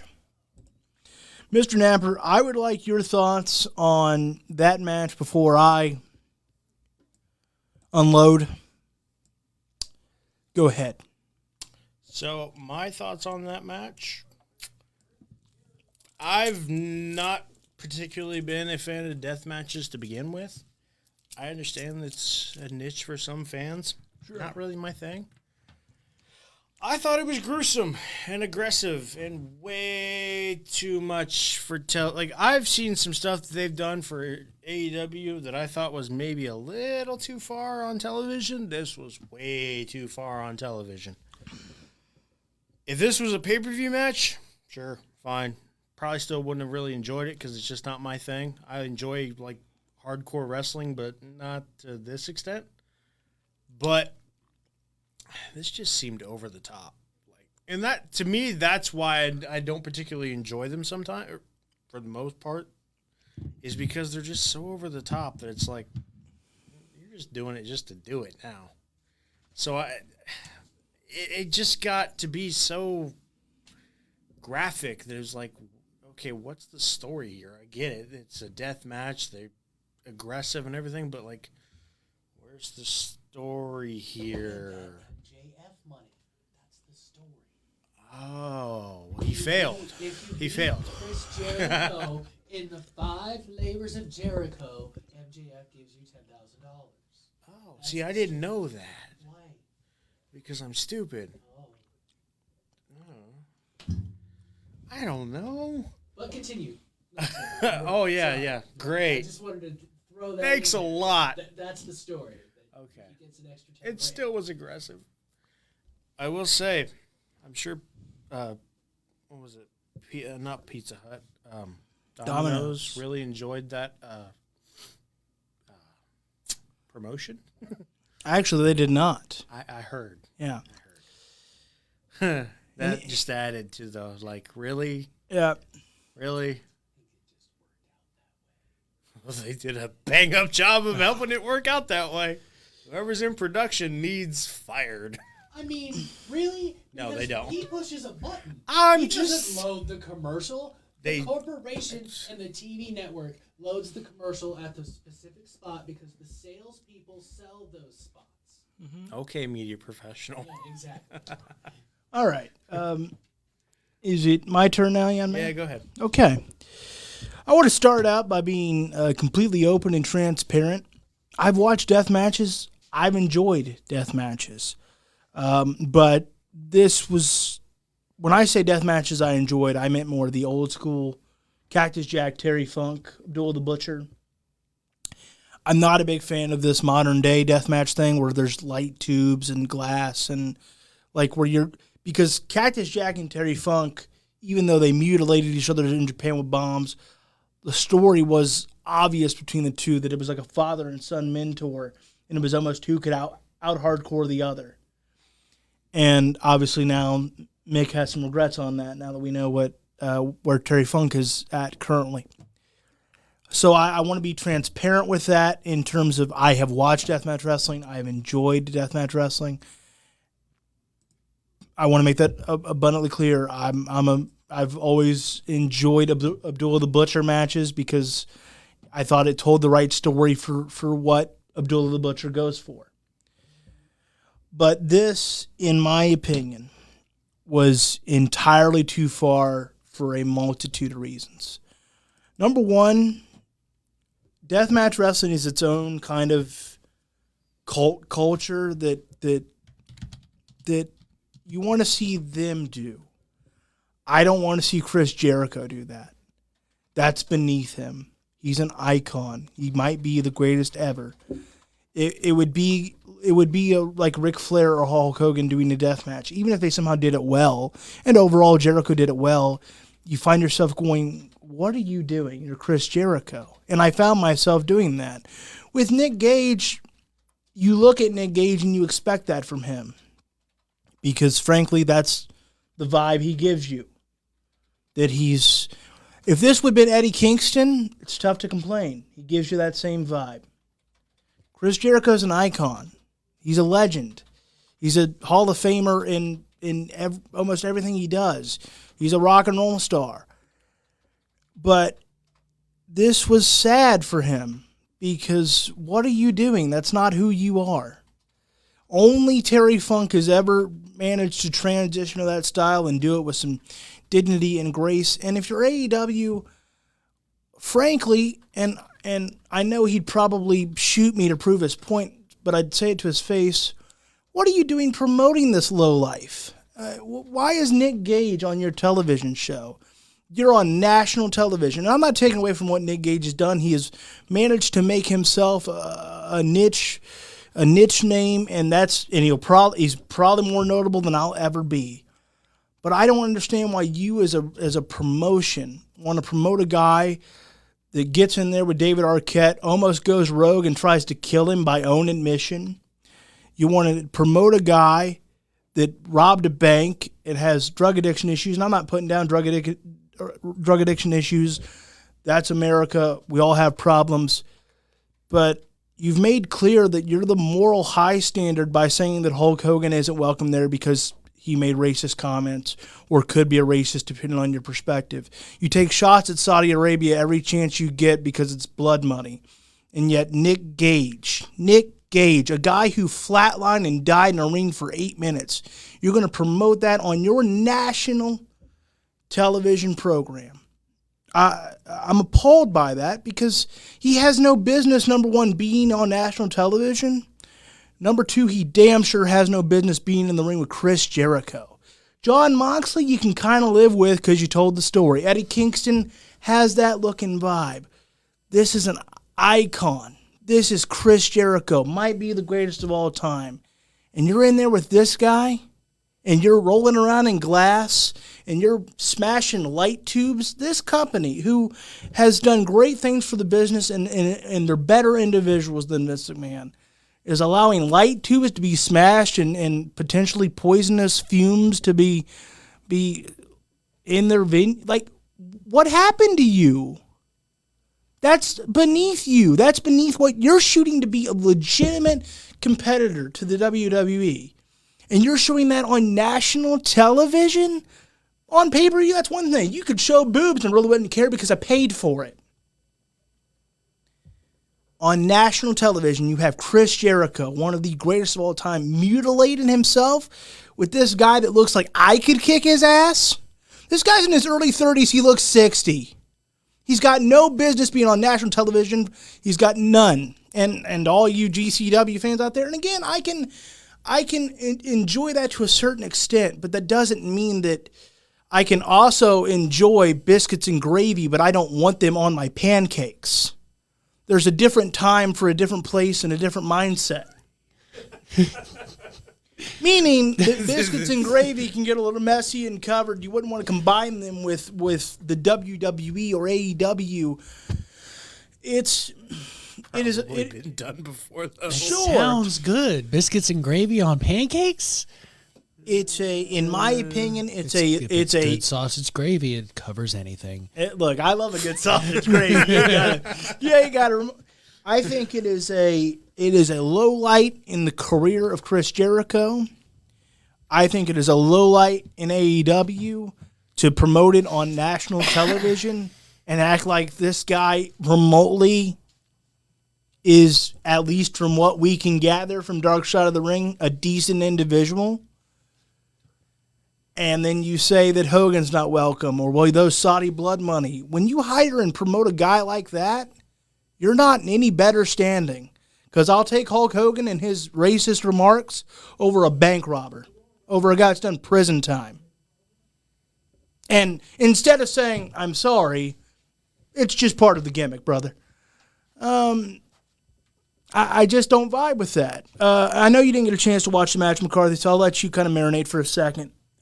Napper, thoughts on those comments? Am I way off base? Have I lost my mind? Or is it that, to me, the company that positions themselves as better morally, because they do, and they do it well for the most part, have failed here? Because at least Mike Tyson has atoned for his past and apologized and has become a better man because of it. But why would you promote this guy when you're trying to grow your promotion? You have great momentum. CM Punk or Daniel Bryan are coming to your company. They're coming to your company, and we're about to witness a real revolution potentially in wrestling. And you bring this guy, this meth head, this lowlife, this bank robber. And again, I'd say it to his face if I thought I would live. And you might say, well, you just paid tribute to New Jack. Exactly, I did. And how many major promotions did you see him working for in the last decade? Because New Jack was an outlaw. New Jack was a rebel that kind of made it his gimmick. And because of that, his last major promotion appearance for anybody was TNA in 2010 for the one-off ECW show they did. He didn't appear for another major promotion in the last decade of his life. WWE wouldn't even show footage of him. And is that right or is that fair? No, I'm saying that if you're like, well, you're okay with New Jack. No, he's in the same way I would be. Nick Gage is noteworthy in the same sense of I don't want him to pass, and he certainly has made a name, but there's a reason that New Jack wasn't on television the last decade of his entire life. It's because he's not fit for it. And to be fair, even whenever we did do the tribute to New Jack, it wasn't like we just highlighted and praised everything that he did. All three of us did. We pointed out the lowlights as well as, but he did make a niche name for himself, and he's known all over the world, never went major, and that says something. Yeah, I don't think you're completely off. It's one of those things where everyone's going to have an opinion on it one way or the other. I don't think there is one right answer or wrong answer. Do you agree it's beneath Chris Jericho to do this? I wouldn't say that it's beneath Chris Jericho. I just don't think that it's visually, or not visually, but it's just, it doesn't seem like it fits the standard of Chris Jericho. Yeah, that's it's not that it's beneath him, but it just doesn't seem like something that he would go to the lengths to try to do. Right, because I swear to everything I love, if The Undertaker did the same damn thing, I'd say, if that's the best you can do, go home. What's up? All right, okay. Good talk. So, yeah, am I way off base, or have I lost my mind? No, I really don't think you have, because... And it's different because it wasn't on pay-per-view. Yeah. If you paid for Nick Gage, Chris Jericho, all right, I know what I'm getting. All right. But you're slicing up him with a pizza cutter, and what the hell is that? And yeah, I think because of the violence that we saw in the match, and again, like I said, to me, it was just a step too far from... And I'm with you. I don't like the light tubes and glass tables and everything like that. Like, there is such a thing as too much. I'm all for the blood and, the guts and the somewhat mutilation, but at some point we got to go, whoa. We got to... because, like, the thing of it is, it's suspension of disbelief. Like, okay, at some point, I get it. You've beaten each other to the brink of just brutality, but... And then plus, how was that not the final labor? How do you top that? Right. Like, how do you get better than that? Yeah, like, how do you... That is the equivalent of... You know how we get better than that? Juventud. Yeah. No disrespect to Juventud, but Chris Jericho's just got to hit her, move off the top rope to win. Like he hasn't done that for, not so much in the last decade, but for about 20 years there. Yeah, that's the other thing. Like, this should have definitely been the last. Or it's like second to last. Yeah, like. Even like the last thing is like Wardlow. That at least that would make sense. But yeah, the way the way they've booked this so far is kind of confusing. And it just... And again, I swear, if it was The Undertaker, I'd say the same thing. Because I'm not going to tell Chris Jericho it's time, but I would tell the same. And again, I swear it would be The Undertaker. I would say if that's all if you ever do that again, it is time. If you ever do, like, it's a little different when you expect that from somebody. We know that Jon Moxley can do that, and in that way, he made his name and got recognized by the WWE. So it wouldn't be as bad.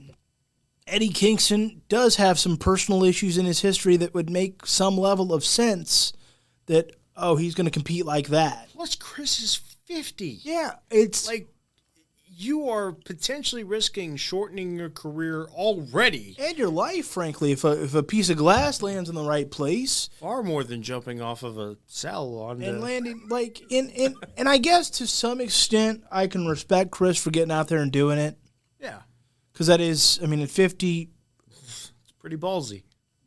But, and I'm a big ECW fan. We've talked about that on the show. ECW right, never... That's why I tried to point out. Like, I love that. They never did this. No, they didn't... No. They did a lot and went too far in a lot of facets. That's why there's a lot of... That's why if you ever meet an ECW alumni, they're all punch drunk. They're all a little different. Because they did go too far. But it was... I'm sure there was an instance, but I can't think of one moment where they really used glass as a weapon. I would bet there was one, but the fact that I can't readily think of it says that if they did, they used it during in a moment, not necessarily that called for, because I don't think it ever calls for it, but at least it was a one-off to like, this is the major blood feud. Their big things were barbed wires and tables and chairs and things that those are still violent and sickening things depending on who you're talking to. But as a wrestling fan, we've become a little desensitized to it.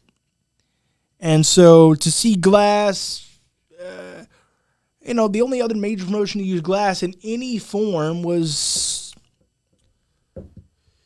Impact. Every now and again would have Abyss dump a bag of glass, but I'm not sure if that was fixed or gimmicked glass or not. I would bet it was. But they'd have him dump a bag of glass instead of the tacks, like every now and again. But I would bet it was gimmicked. I don't know that. Where this obviously wasn't, because look at the arms of Chris Jericho and Nick Gage. I mean, it looked like we had stepped out of a horror movie. And again, where do you stand on, is this the kind of guy that should be promoted right now? In 10 years, he might be a totally different dude and go, man, I messed up. But he doesn't think ECW was hard. Like, he flatlined and died for 8 minutes. He almost went rogue because David Arquette and him had dinner the night before they wrestled each other, if you saw the Dark Side of the Ring. David said to the GCW owner and Nick Gage, just don't cut inside my mouth. Please don't. Like, made very clear. And according to David, they all agreed to that. And then I'll be damned, 24 hours later, he's doing it. Because David said, what the bleep? Like in his head, as he's getting ready to cut him, he's like, we talked about this over dinner. Don't do this. Like, he said, that's the only thing I said don't do. Don't cut inside my mouth. And he did it.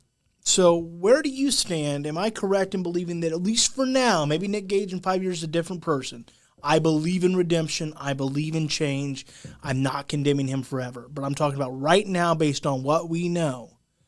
Is that the kind of guy, in your opinion, that ought to be on national television? No, not at all. Nope. Especially, I guess I should put the mic off. That's good stuff.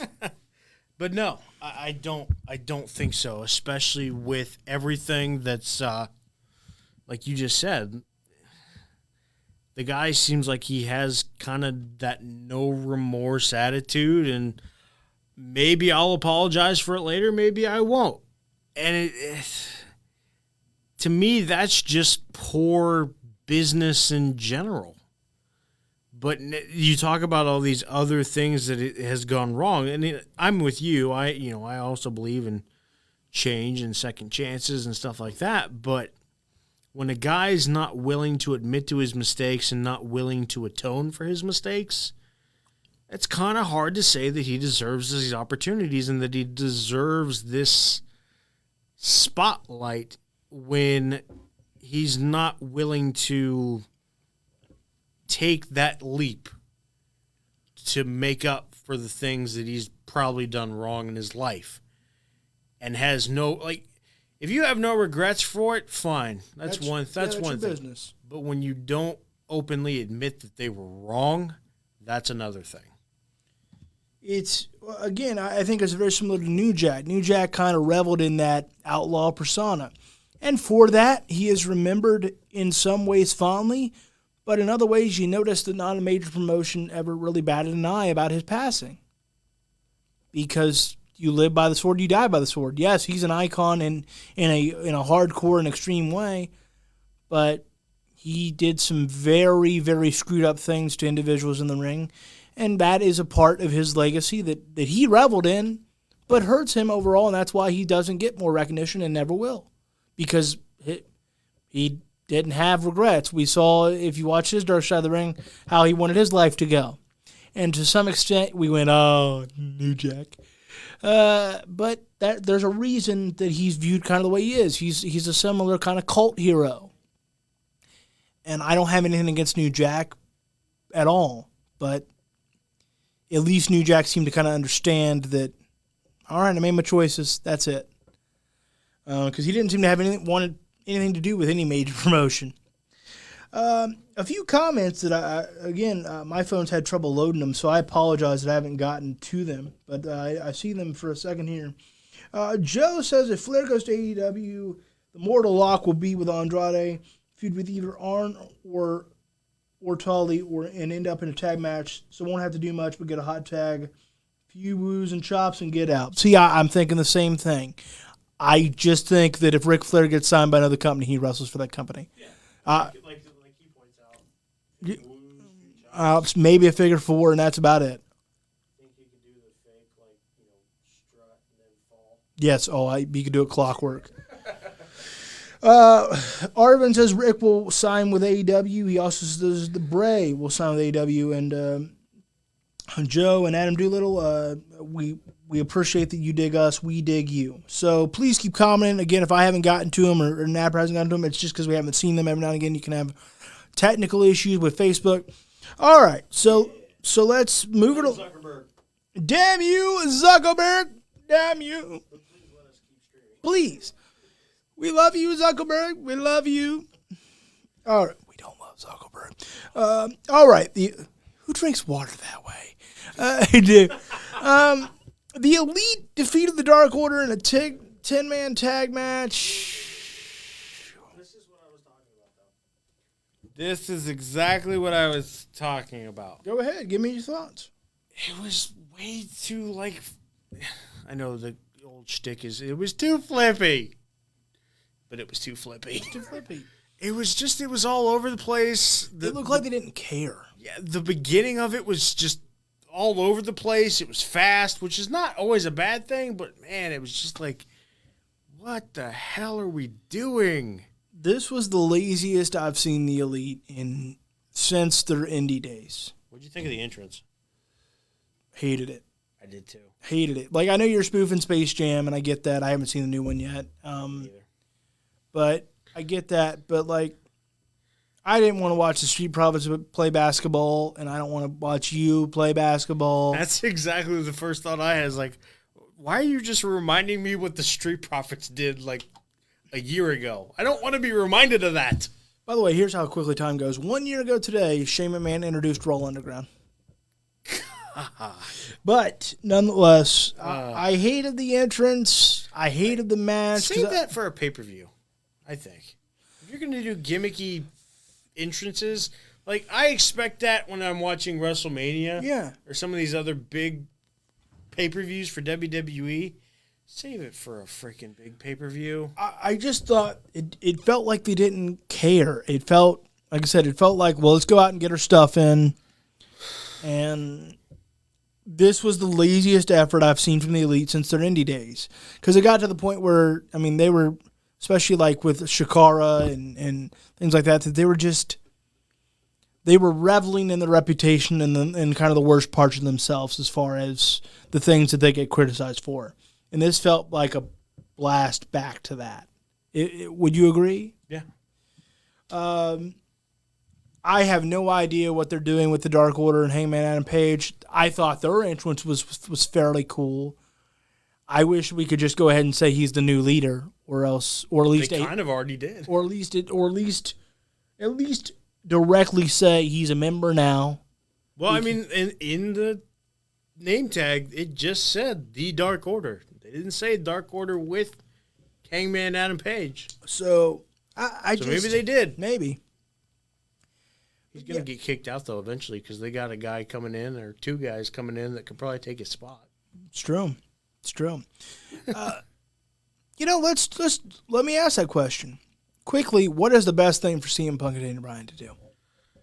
For Daniel, I think it's kind of do the same thing similar to a Christian Cage and just kind of be, at least for now, the outwork everybody kind of guy. Mm-hmm.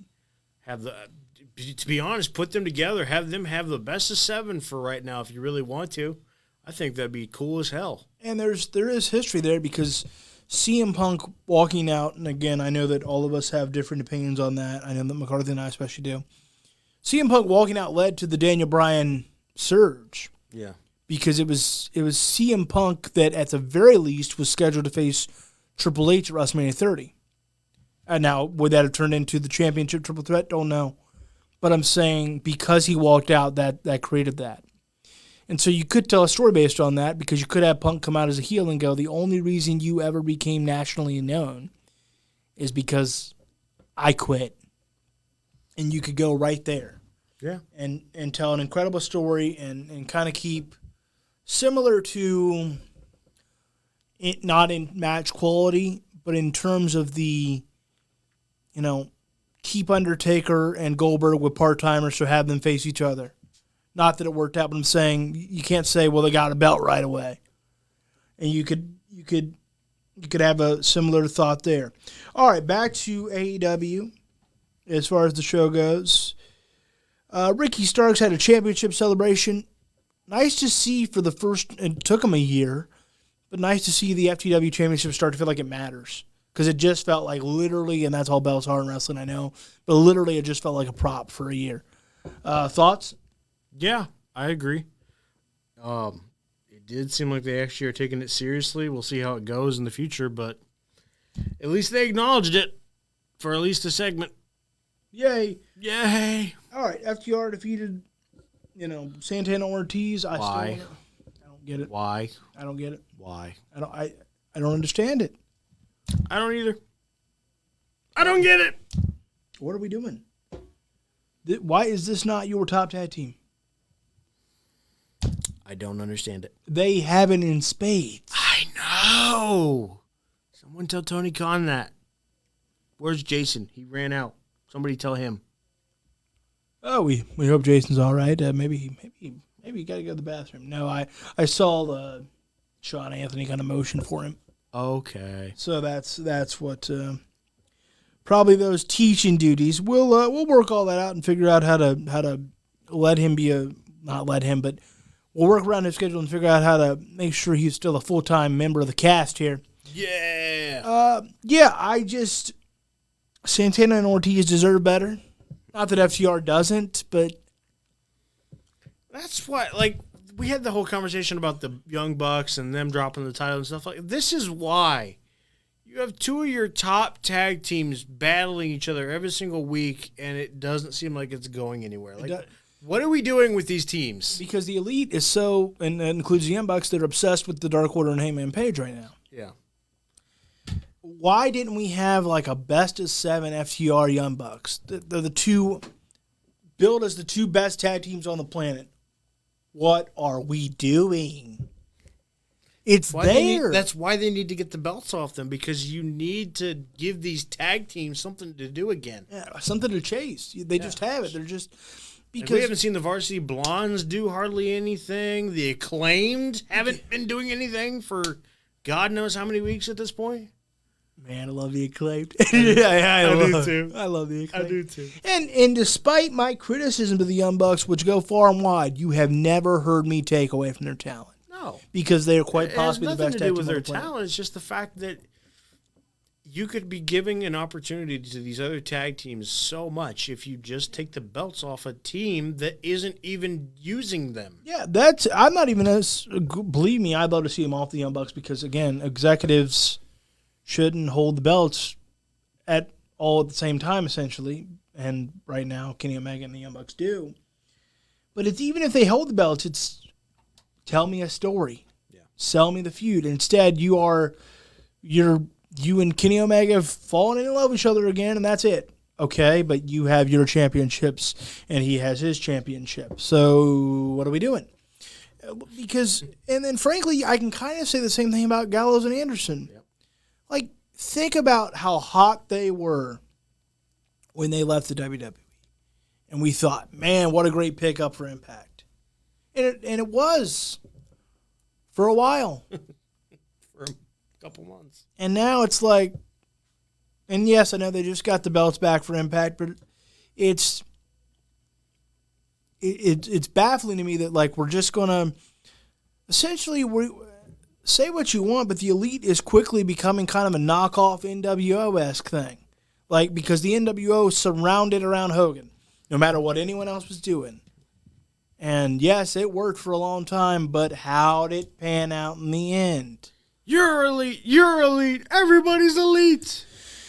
And so I just, Yes, they can be the best of buds. Yes, they can even have each other's back every show. But by God, let's not act. The Young Bucks don't have a feud right now. No. They're just there. And the funny, you talk about the tag team match. That wasn't just for Adam Page.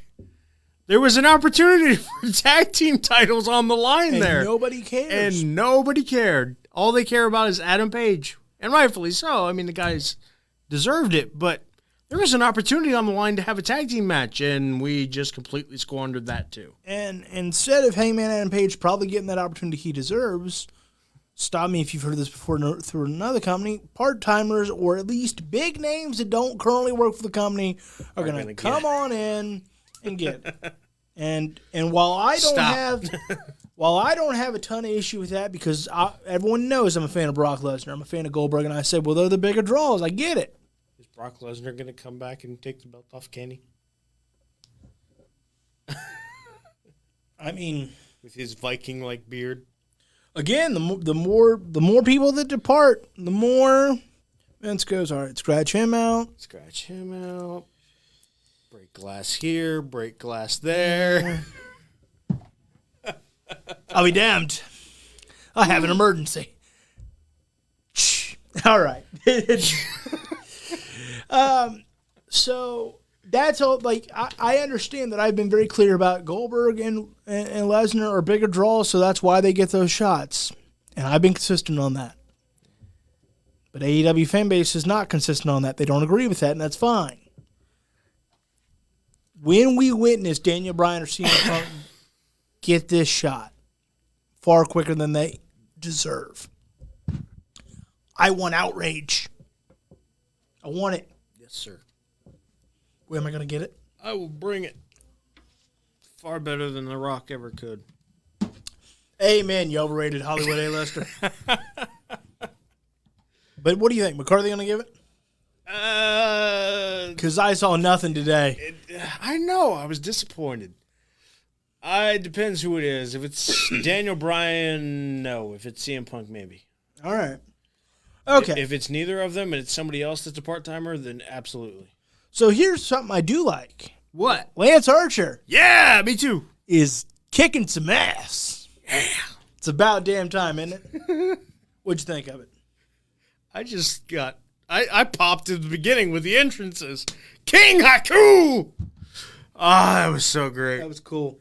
I felt bad because, like, the guy, how do you say his name? I'm not even gonna try. But he comes out, nothing, hardly anything. As soon as King Haku comes out, yeah!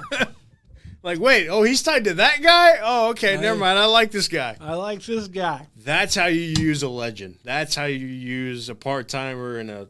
Oh, man, that was great. I thought this match was great. I did not realize the guy was as tall as he was until they got in the ring with Lance Archer. Because, like, the camera shots showed, it's like, oh, man, he's kind of scrawny. Then he gets in the ring, it's like, oh, shit. This guy's a horse.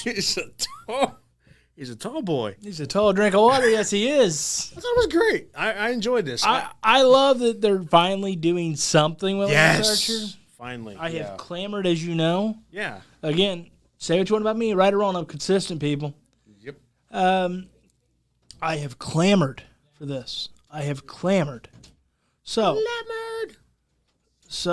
how does it shake out for Lance Archer? Where are we heading? I think you just let him keep the belt for a little while until somebody takes it back off of him and takes it back to New Japan. Come on, walk across now. Come on. That's all right. Real quick before we get grabbed out of here, finish your Lance Archers. No, that was it. What is your thought on Lance Archer? What is my thought on Lance Archer being the IWGP United States Champion and defending it week in and week out? It's amazing and long overdue, and he's going to take on all comers and defeat them all until he loses. Well, who's he going to lose to? I think he's going to lose to King Haku. Nah? Come on! Not happening. You doubt King Haku. Shame on you. He'll kill you. I mean, probably, but this is the murder hawk monster Against the king! Both have committed murders, apparently. Well, Haku has done a lot of things. Don't want to run into him in a dark alley, I promise you. Woo. But yeah, I popped pretty hard for that. Well, Mr. McCarthy, yes. Mr. McCarthy, I know that your schedule is wicked today. So what do you want to touch on before you have to bid us farewell? The wild accusations tossed at Chris Jericho just because he wanted to do a death match. Now, I don't really agree with the Nick Cage thing. I mean, I could spin it and be like, yeah, he served his time, blah, blah, blah. But I would be a little hypocritical because I have been on this show many times saying my dislike of death matches. What I was able to see before the on-demand feed of TNT's AEW Dynamite was erroneously cut off 7 minutes early. I am an adult. If I want to watch bloody nonsense, I should be allowed to. You shouldn't cut 7 minutes off of my favorite wrestling show. So I have no idea what's going on. I saw up to the pizza cutter spot. It seemed like a pretty timid death match to that point. Have I seen clips? Sure. I hate light bulbs. Light bulbs is the dumbest thing in professional wrestling ever to happen. I'm sure the glass was gigged because it just broke way too cleanly for it not to be, but you can't gig light bulbs. So that's my issue with it. But here's my non-issue with it. If Chris Jericho wanted to do it, so what? He's Chris Jericho. Ric Flair can come out and have a heart attack tomorrow in the ring, and this guy would applaud it. But Chris Jericho does the one thing in professional wrestling he hasn't done in his 30-year illustrious career. And oh, this is low for Chris Jericho. I can't believe Chris Jericho stooped to this level. Oh my gosh. He did it because he wanted to. I would criticize it in the same vein if The Undertaker did it. That's fair. I'm just saying. And I would criticize it if Ric Flair did it. If someone's got to save them from themselves every now and again. From the guy that said it's okay to see Ric Flair have a heart attack in the ring. When did I say that was okay? Every time I say he should probably retire so he doesn't have a heart attack in the ring, I am met with, that's his prerogative. If he wants to have a heart attack in the ring, well then dang it, he can have one. Why can't Chris Jericho have a death match if he wants to have one? This man, he quite possibly did say, this man right here, because I was sitting here, that he may possibly, out of this guy's mouth, he is the greatest of all time. But this guy said that Chris Jericho might quite possibly be the greatest of all time. In that same conversation. Should be able to make this type of decision towards the tail end of his career to say, you know what, I've never done that. It might not be too terrible. He might have second thought that the next day. However, I think that's why the issue is, because it is possibly the tail end of his career, and it could have been a serious issue. It could have been, but so is Undertaker continuing to break himself in the ring. But if you say, please, Undertaker, stop so you don't hurt yourself more, this guy freaks out. Same with Ric Flair. This guy freaks out. It's okay to have a heart attack and die in the ring. But it's not.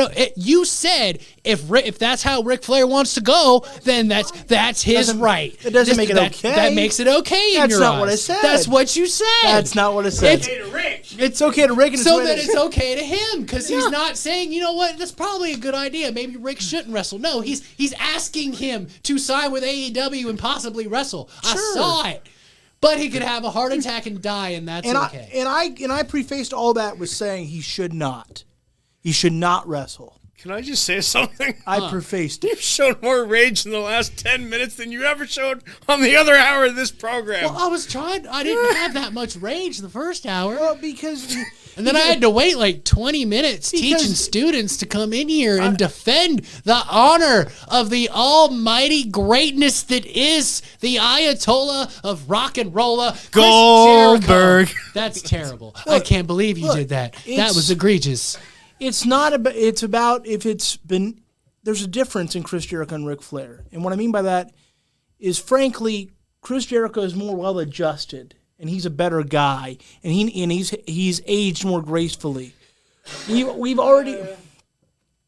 Until recent memory, maybe. He's always had love handles. What the hell? But I mean age more gracefully in terms of understanding that I'm not the guy I used to be. Where we've already seen Ric Flair with his ass cheeks hanging out several times long past they ever should have been. We've already seen we've seen these angles where he's not afraid to make a fool of himself, and for better or worse. And I have always said I prefaced his "Will he wrestle again?" conversation, did I not? With no, he should not, because he shouldn't. No, he shouldn't. He should not. But it's also, if he can get cleared, it's his right. Just as it's Chris Jericho's right, but it's still beneath him. I didn't say he didn't have the right to do it. Of course he does. But if it's not beneath, of course, in his mind, it's not beneath. Then that's fine. That doesn't mean he is. But it's our opinion.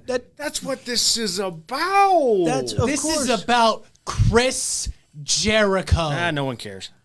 Everyone cares because it's Chris Jericho. It's okay because the thing about it is that sells himself out to a certain extent at 50 years old. Yes, Taker gets in there and they struggle and maybe should, but he's not selling himself out. He's not doing something. Yes, the Goldberg thing didn't go well, but on paper, the goal wasn't to go do something that you don't have any business doing ever. I mean, he did a really good job. That was from what I saw, that was a well-produced wrestling match with death match connotations. Until they had the Domino's commercial.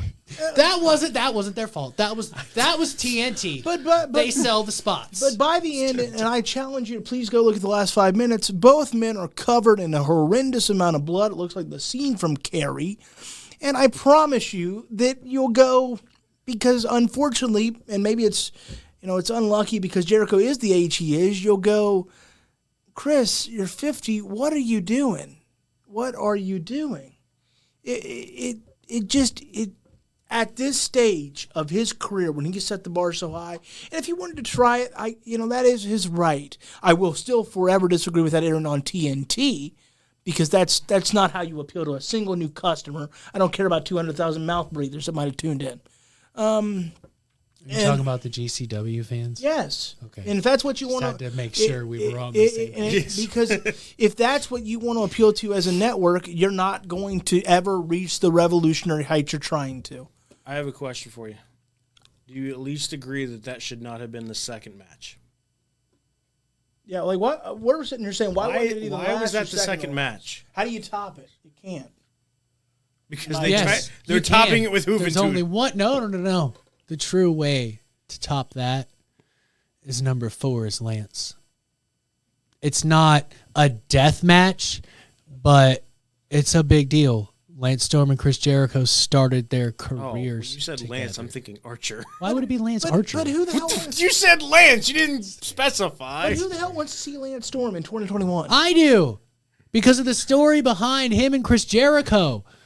It makes sense, which is where this whole thing is going now. It went from, Sean Spears, which threw me off. They're not appealing to 90-year-olds. They're appealing to 13-years-olds. I just told you guys that you can't have them fight the whole Pinnacle. That's stupid. And thankfully they didn't. But the questionable decision of Nick Cage, because I don't know. I think it should have been the 4th. Because he's a horrendous human being? I think it should have been the 4th. He robbed a bank. Terrible might be the right word, but maybe not horrendous. Did he kill anybody? He tried to with David Arquette. That was a horrendous act. I'll give you that. I mean, and maybe this was part of him trying to show people that that's not who he is. Yeah. Because he was very professional with Chris Jericho. I don't know. I don't know that crazy dude. I pretend to know Chris, and I think he was like, yeah, this will be fun. I feel like that was the conversation. Tony walked up to him until he realized and said, do you want to do a death match with Nick Gage? Yeah, sure. Sounds fun. And then 10 minutes after, this was a bad idea. One thing I think I'm fair about, and maybe I'm not, but I think I'm fair about acknowledging Ric Flair, The Undertaker, shouldn't do this, but as a fan, I'll go witness it. I can go as an analytical, would you agree, that as an analyst, I can kind of go, yeah, probably not, but and then I'll go as a fan, who gives a damn? Would you agree that I'm able to separate we've all the two? done that. Yeah, because no, I'm not. I don't think that it's okay if Ric Flair dies in the ring, and certainly we'll have a hell of a memorial show if that were to ever take place. But I think in some ways you can understand this. You're not ever going to say, "Damn it, that's it. I'm done with him." You can go. Like just like because I know the death matches aren't your thing. No, and I know you're sitting there spinning it. AEW, well, and I said that, and like the death matches that they've had so far in AEW have been tame compared to the reactions I've seen. Because I started out saying the night from Wednesday. Because I started out saying that I've watched deathmatch wrestling and I've enjoyed it, but what I watch and enjoy is the more tame versions compared to now. That we saw with Cactus Jack and Terry Funk. Or even to think about this. Nick Gage went more far than Sabu ever did. And that's saying something. So, but anywho, what'd you think of, because I just want to get you more fired up. What'd you think of the opening match? The Elite defeating the Dark Order? Was that a joke or what? That was a joke. Please tell me it was a joke. Come on.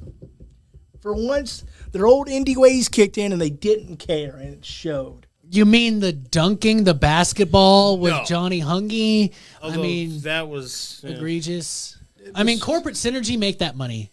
I mean, wear those stupid outfits. It just seemed like it was flippy from start to finish. Of course it was. It was 10 people that's all they do. I know, but the only people that don't do that on the regular is Kenny and Hangman. Yeah.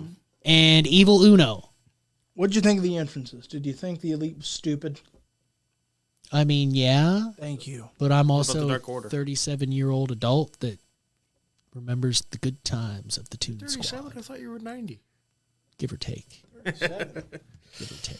Damn, you look All right, we got to do lightning round. Lightning round. Hurry up before they yell at me. Samoa Joe's back in NXT, and he's a competitor again. Thoughts? I'm thrilled, but I hate that it's obvious he's going to win the belt. Yeah, I do Yeah, but what are you going to do? I mean, I hope they keep it obvious because I think that's why we're having this issue with Hangman. It was so obvious, and now they want to like throw us for a loop and hold a tournament. That's what's going to happen. They're going to hold a tournament, and he's going to win, and he's still going to get his title shot and all out. If they don't, we're throwing you downstairs. Like I've never gone downstairs before. Still. Phrasing, I've got to move it along. SmackDown, John Cena signed the contract to challenge Roman Reigns at SummerSlam. Can we say what Roman Reigns called him? Probably not. Missionary? Too late. I don't see how that's... Oh, yeah, that's not Like, really, I know it's right on the edge, but I don't see how it goes over. I don't think it does. We're probably fine. Ooh. John Cena is... he's weird. John Cena, obviously in real life gets older, but John Cena, the character in the gimmick, doesn't get older, doesn't change, it doesn't harden up, but WWE keeps carrying on. So, so what I was like, oh boy, I could come and be like, oh my God, what are they doing? They're letting John Cena steal Finn Balor's spot, but I'm not gonna say that Because of the way they did it? Well, no. I thought it was a nice swerve. I thought one, it was a good swerve. Two, they don't always have a plan, but with John Cena and Roman Reigns, they do. Roman's going to beat John. That may have become less likely with the current release we just saw. That's true. However, even if John wins, beats Roman, Big E's cashing. Finn Balor is now in a feud with John Cena. Big E can cash in and take the title off of Cena. Cena gets his number 17 and doesn't have to hang around too long because he's got his movies. And John Cena and Finn Balor now have issues that they wouldn't have had before because they're both baby faces, and we know, Finn Balor will push it. But John Cena he won't cross that line. If he's your friend, he's not going to attack you. Not babyface John. Kind of to his point, like how many times lately in the last probably even year can we honestly say that both world title like pictures could go so many different ways? That's been a while to be been a while. That's people can complain all they want, but that's the beauty of part-timers. It's not necessarily the performances that they can give or not give anymore. It's that they make you go, holy crap, what's going to happen here? Well, and I think it's that, and they picked a great Money in the Bank winner this year. Yeah. With Big E. Because you could see it either way. Yeah. That's the cherry on top, is they picked an incredible story with Big E winning that briefcase. I do think that, and I don't think it's the deciding factor, but if they were leaning John, Ric Flair getting released kind of helps that because, I mean, Vince is not above spiting anybody. And it'd be, I could see Vince going, okay, pal, well, if that's the way you see it, you'll always be the 16-time champ to us.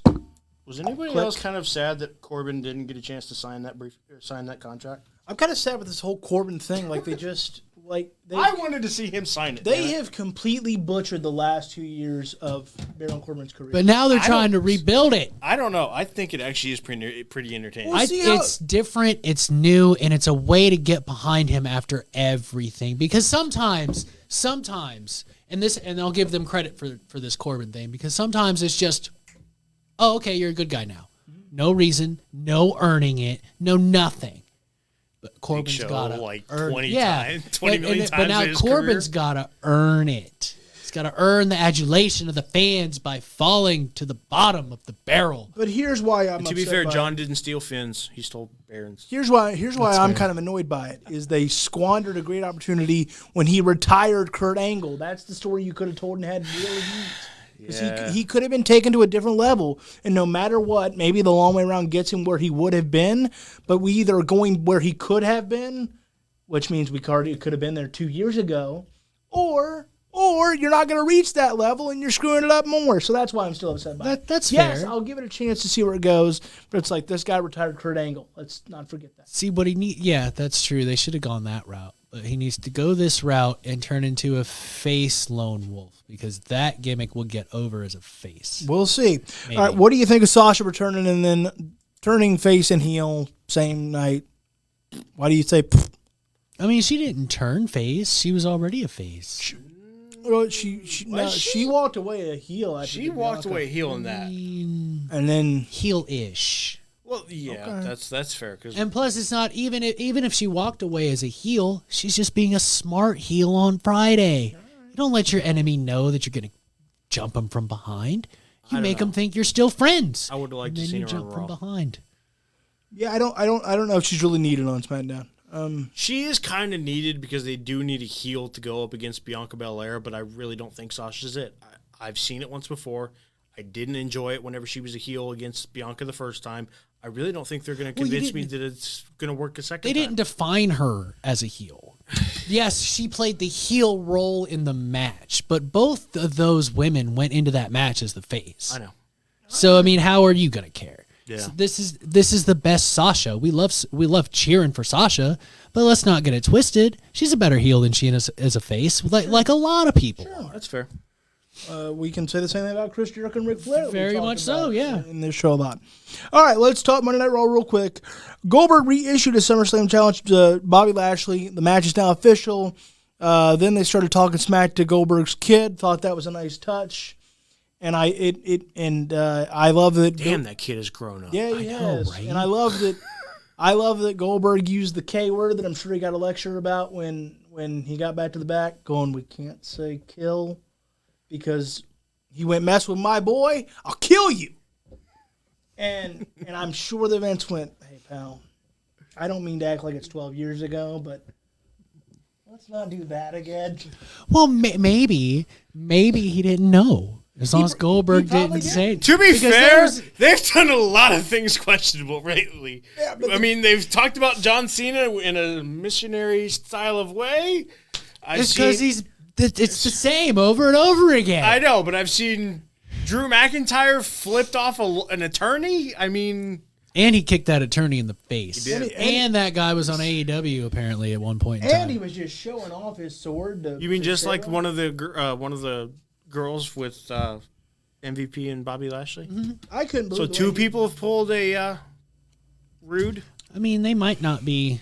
Yeah, I couldn't believe the way he was just flaunting his sword out in public like that to Sarah Schreiber last night. That's just egregious. I'll tell you, PG behind him. But look, I thought Goldberg the segment was a little clunky, but it got there in the end, and Goldberg did a hell of a job compared to what he would have been able to do back in the day.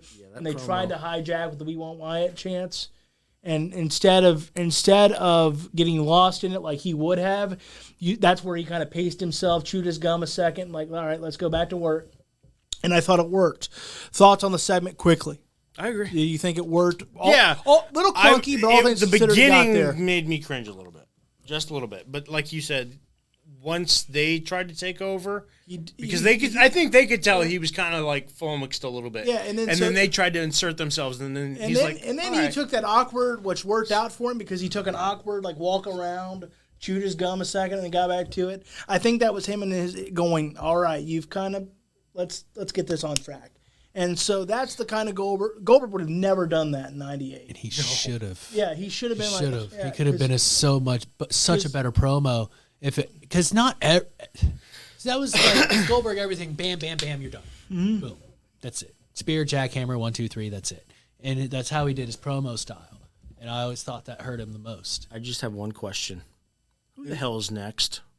First he said he's next. Now he says Bobby's next. Who the hell is next? Both of them. They're both well, next. he gets to kind of decide that. I mean, it's just a... Can I be next? If he so decides, which I'm going to take him in the fight. Spear, jackhammer, ball game. Can I be there to watch your arm fall off as you sign waiver after waiver after waiver after waiver to get in the ring speared by Bill Goldberg? As long as he hits me from like the waist down, it's fine. One of the most modern day dangerous sports. It's gonna be one of them weird things where Goldberg spears him and he's fixed. Yeah, just cured him. That's what I need. I need a jackhammer and then my legs go straight. Just my personal medical opinion. I need a jackhammer and then my legs go straight. How about that? All right. Well, with that, do you guys want to touch on Keith Lee carrying Cross? I know we got to get out of here. 50 booking at his finest? Yep. Thoughts? I mean, I'm right there with you. So, does it give you more hope for Keith Lee or less hope for carrying Cross? Where do you stand? Both.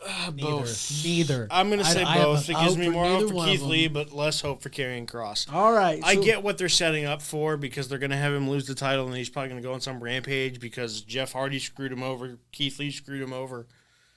I don't know. Neither do they. How did they get? They won fair and square. I know, but they made mistakes. Yeah, he's a heel. They don't ever. I mean, is he on the main roster? All I I'm know not sure. is I really hope that after TakeOver 36, he gets freaking Scarlett back. For God's sake, it's blatantly obvious on NXT that he's a heel. I'm not quite sure on Raw because they don't let the man talk ever. I mean, he did cut a small promo last night. He cut a promo on Jeff Hardy. Twice. Okay, twice. Well, you said never. You said never. That's fair, but still. He's only been up like 3 weeks. That's supposed to be my gimmick where I say something and then you guys correct me. I stole it. Well, thank you. That's what happens when you have to run in and out of the studio. You can keep it. I don't want it. We'll keep you updated on the gimmick infringement. With that, this has been To the Turnbuckle, presented by Bruiser Nation Productions. We've discussed it all. Where's Bray Wyatt going to go? What's happening with Ric Flair? CM Punk and Daniel Bryan and AEW. There's a lot going on. So with that, we will see you next week. Buckle Brigade, you be well. Don't worry, we'll get back in high gear, and we'll figure out how McCarthy doesn't have to leave every 5 seconds. Yeah, so we can scream at him more. That's fair. Damn it! I don't know anymore. Rage! Woo! Get better, Chris. Get better.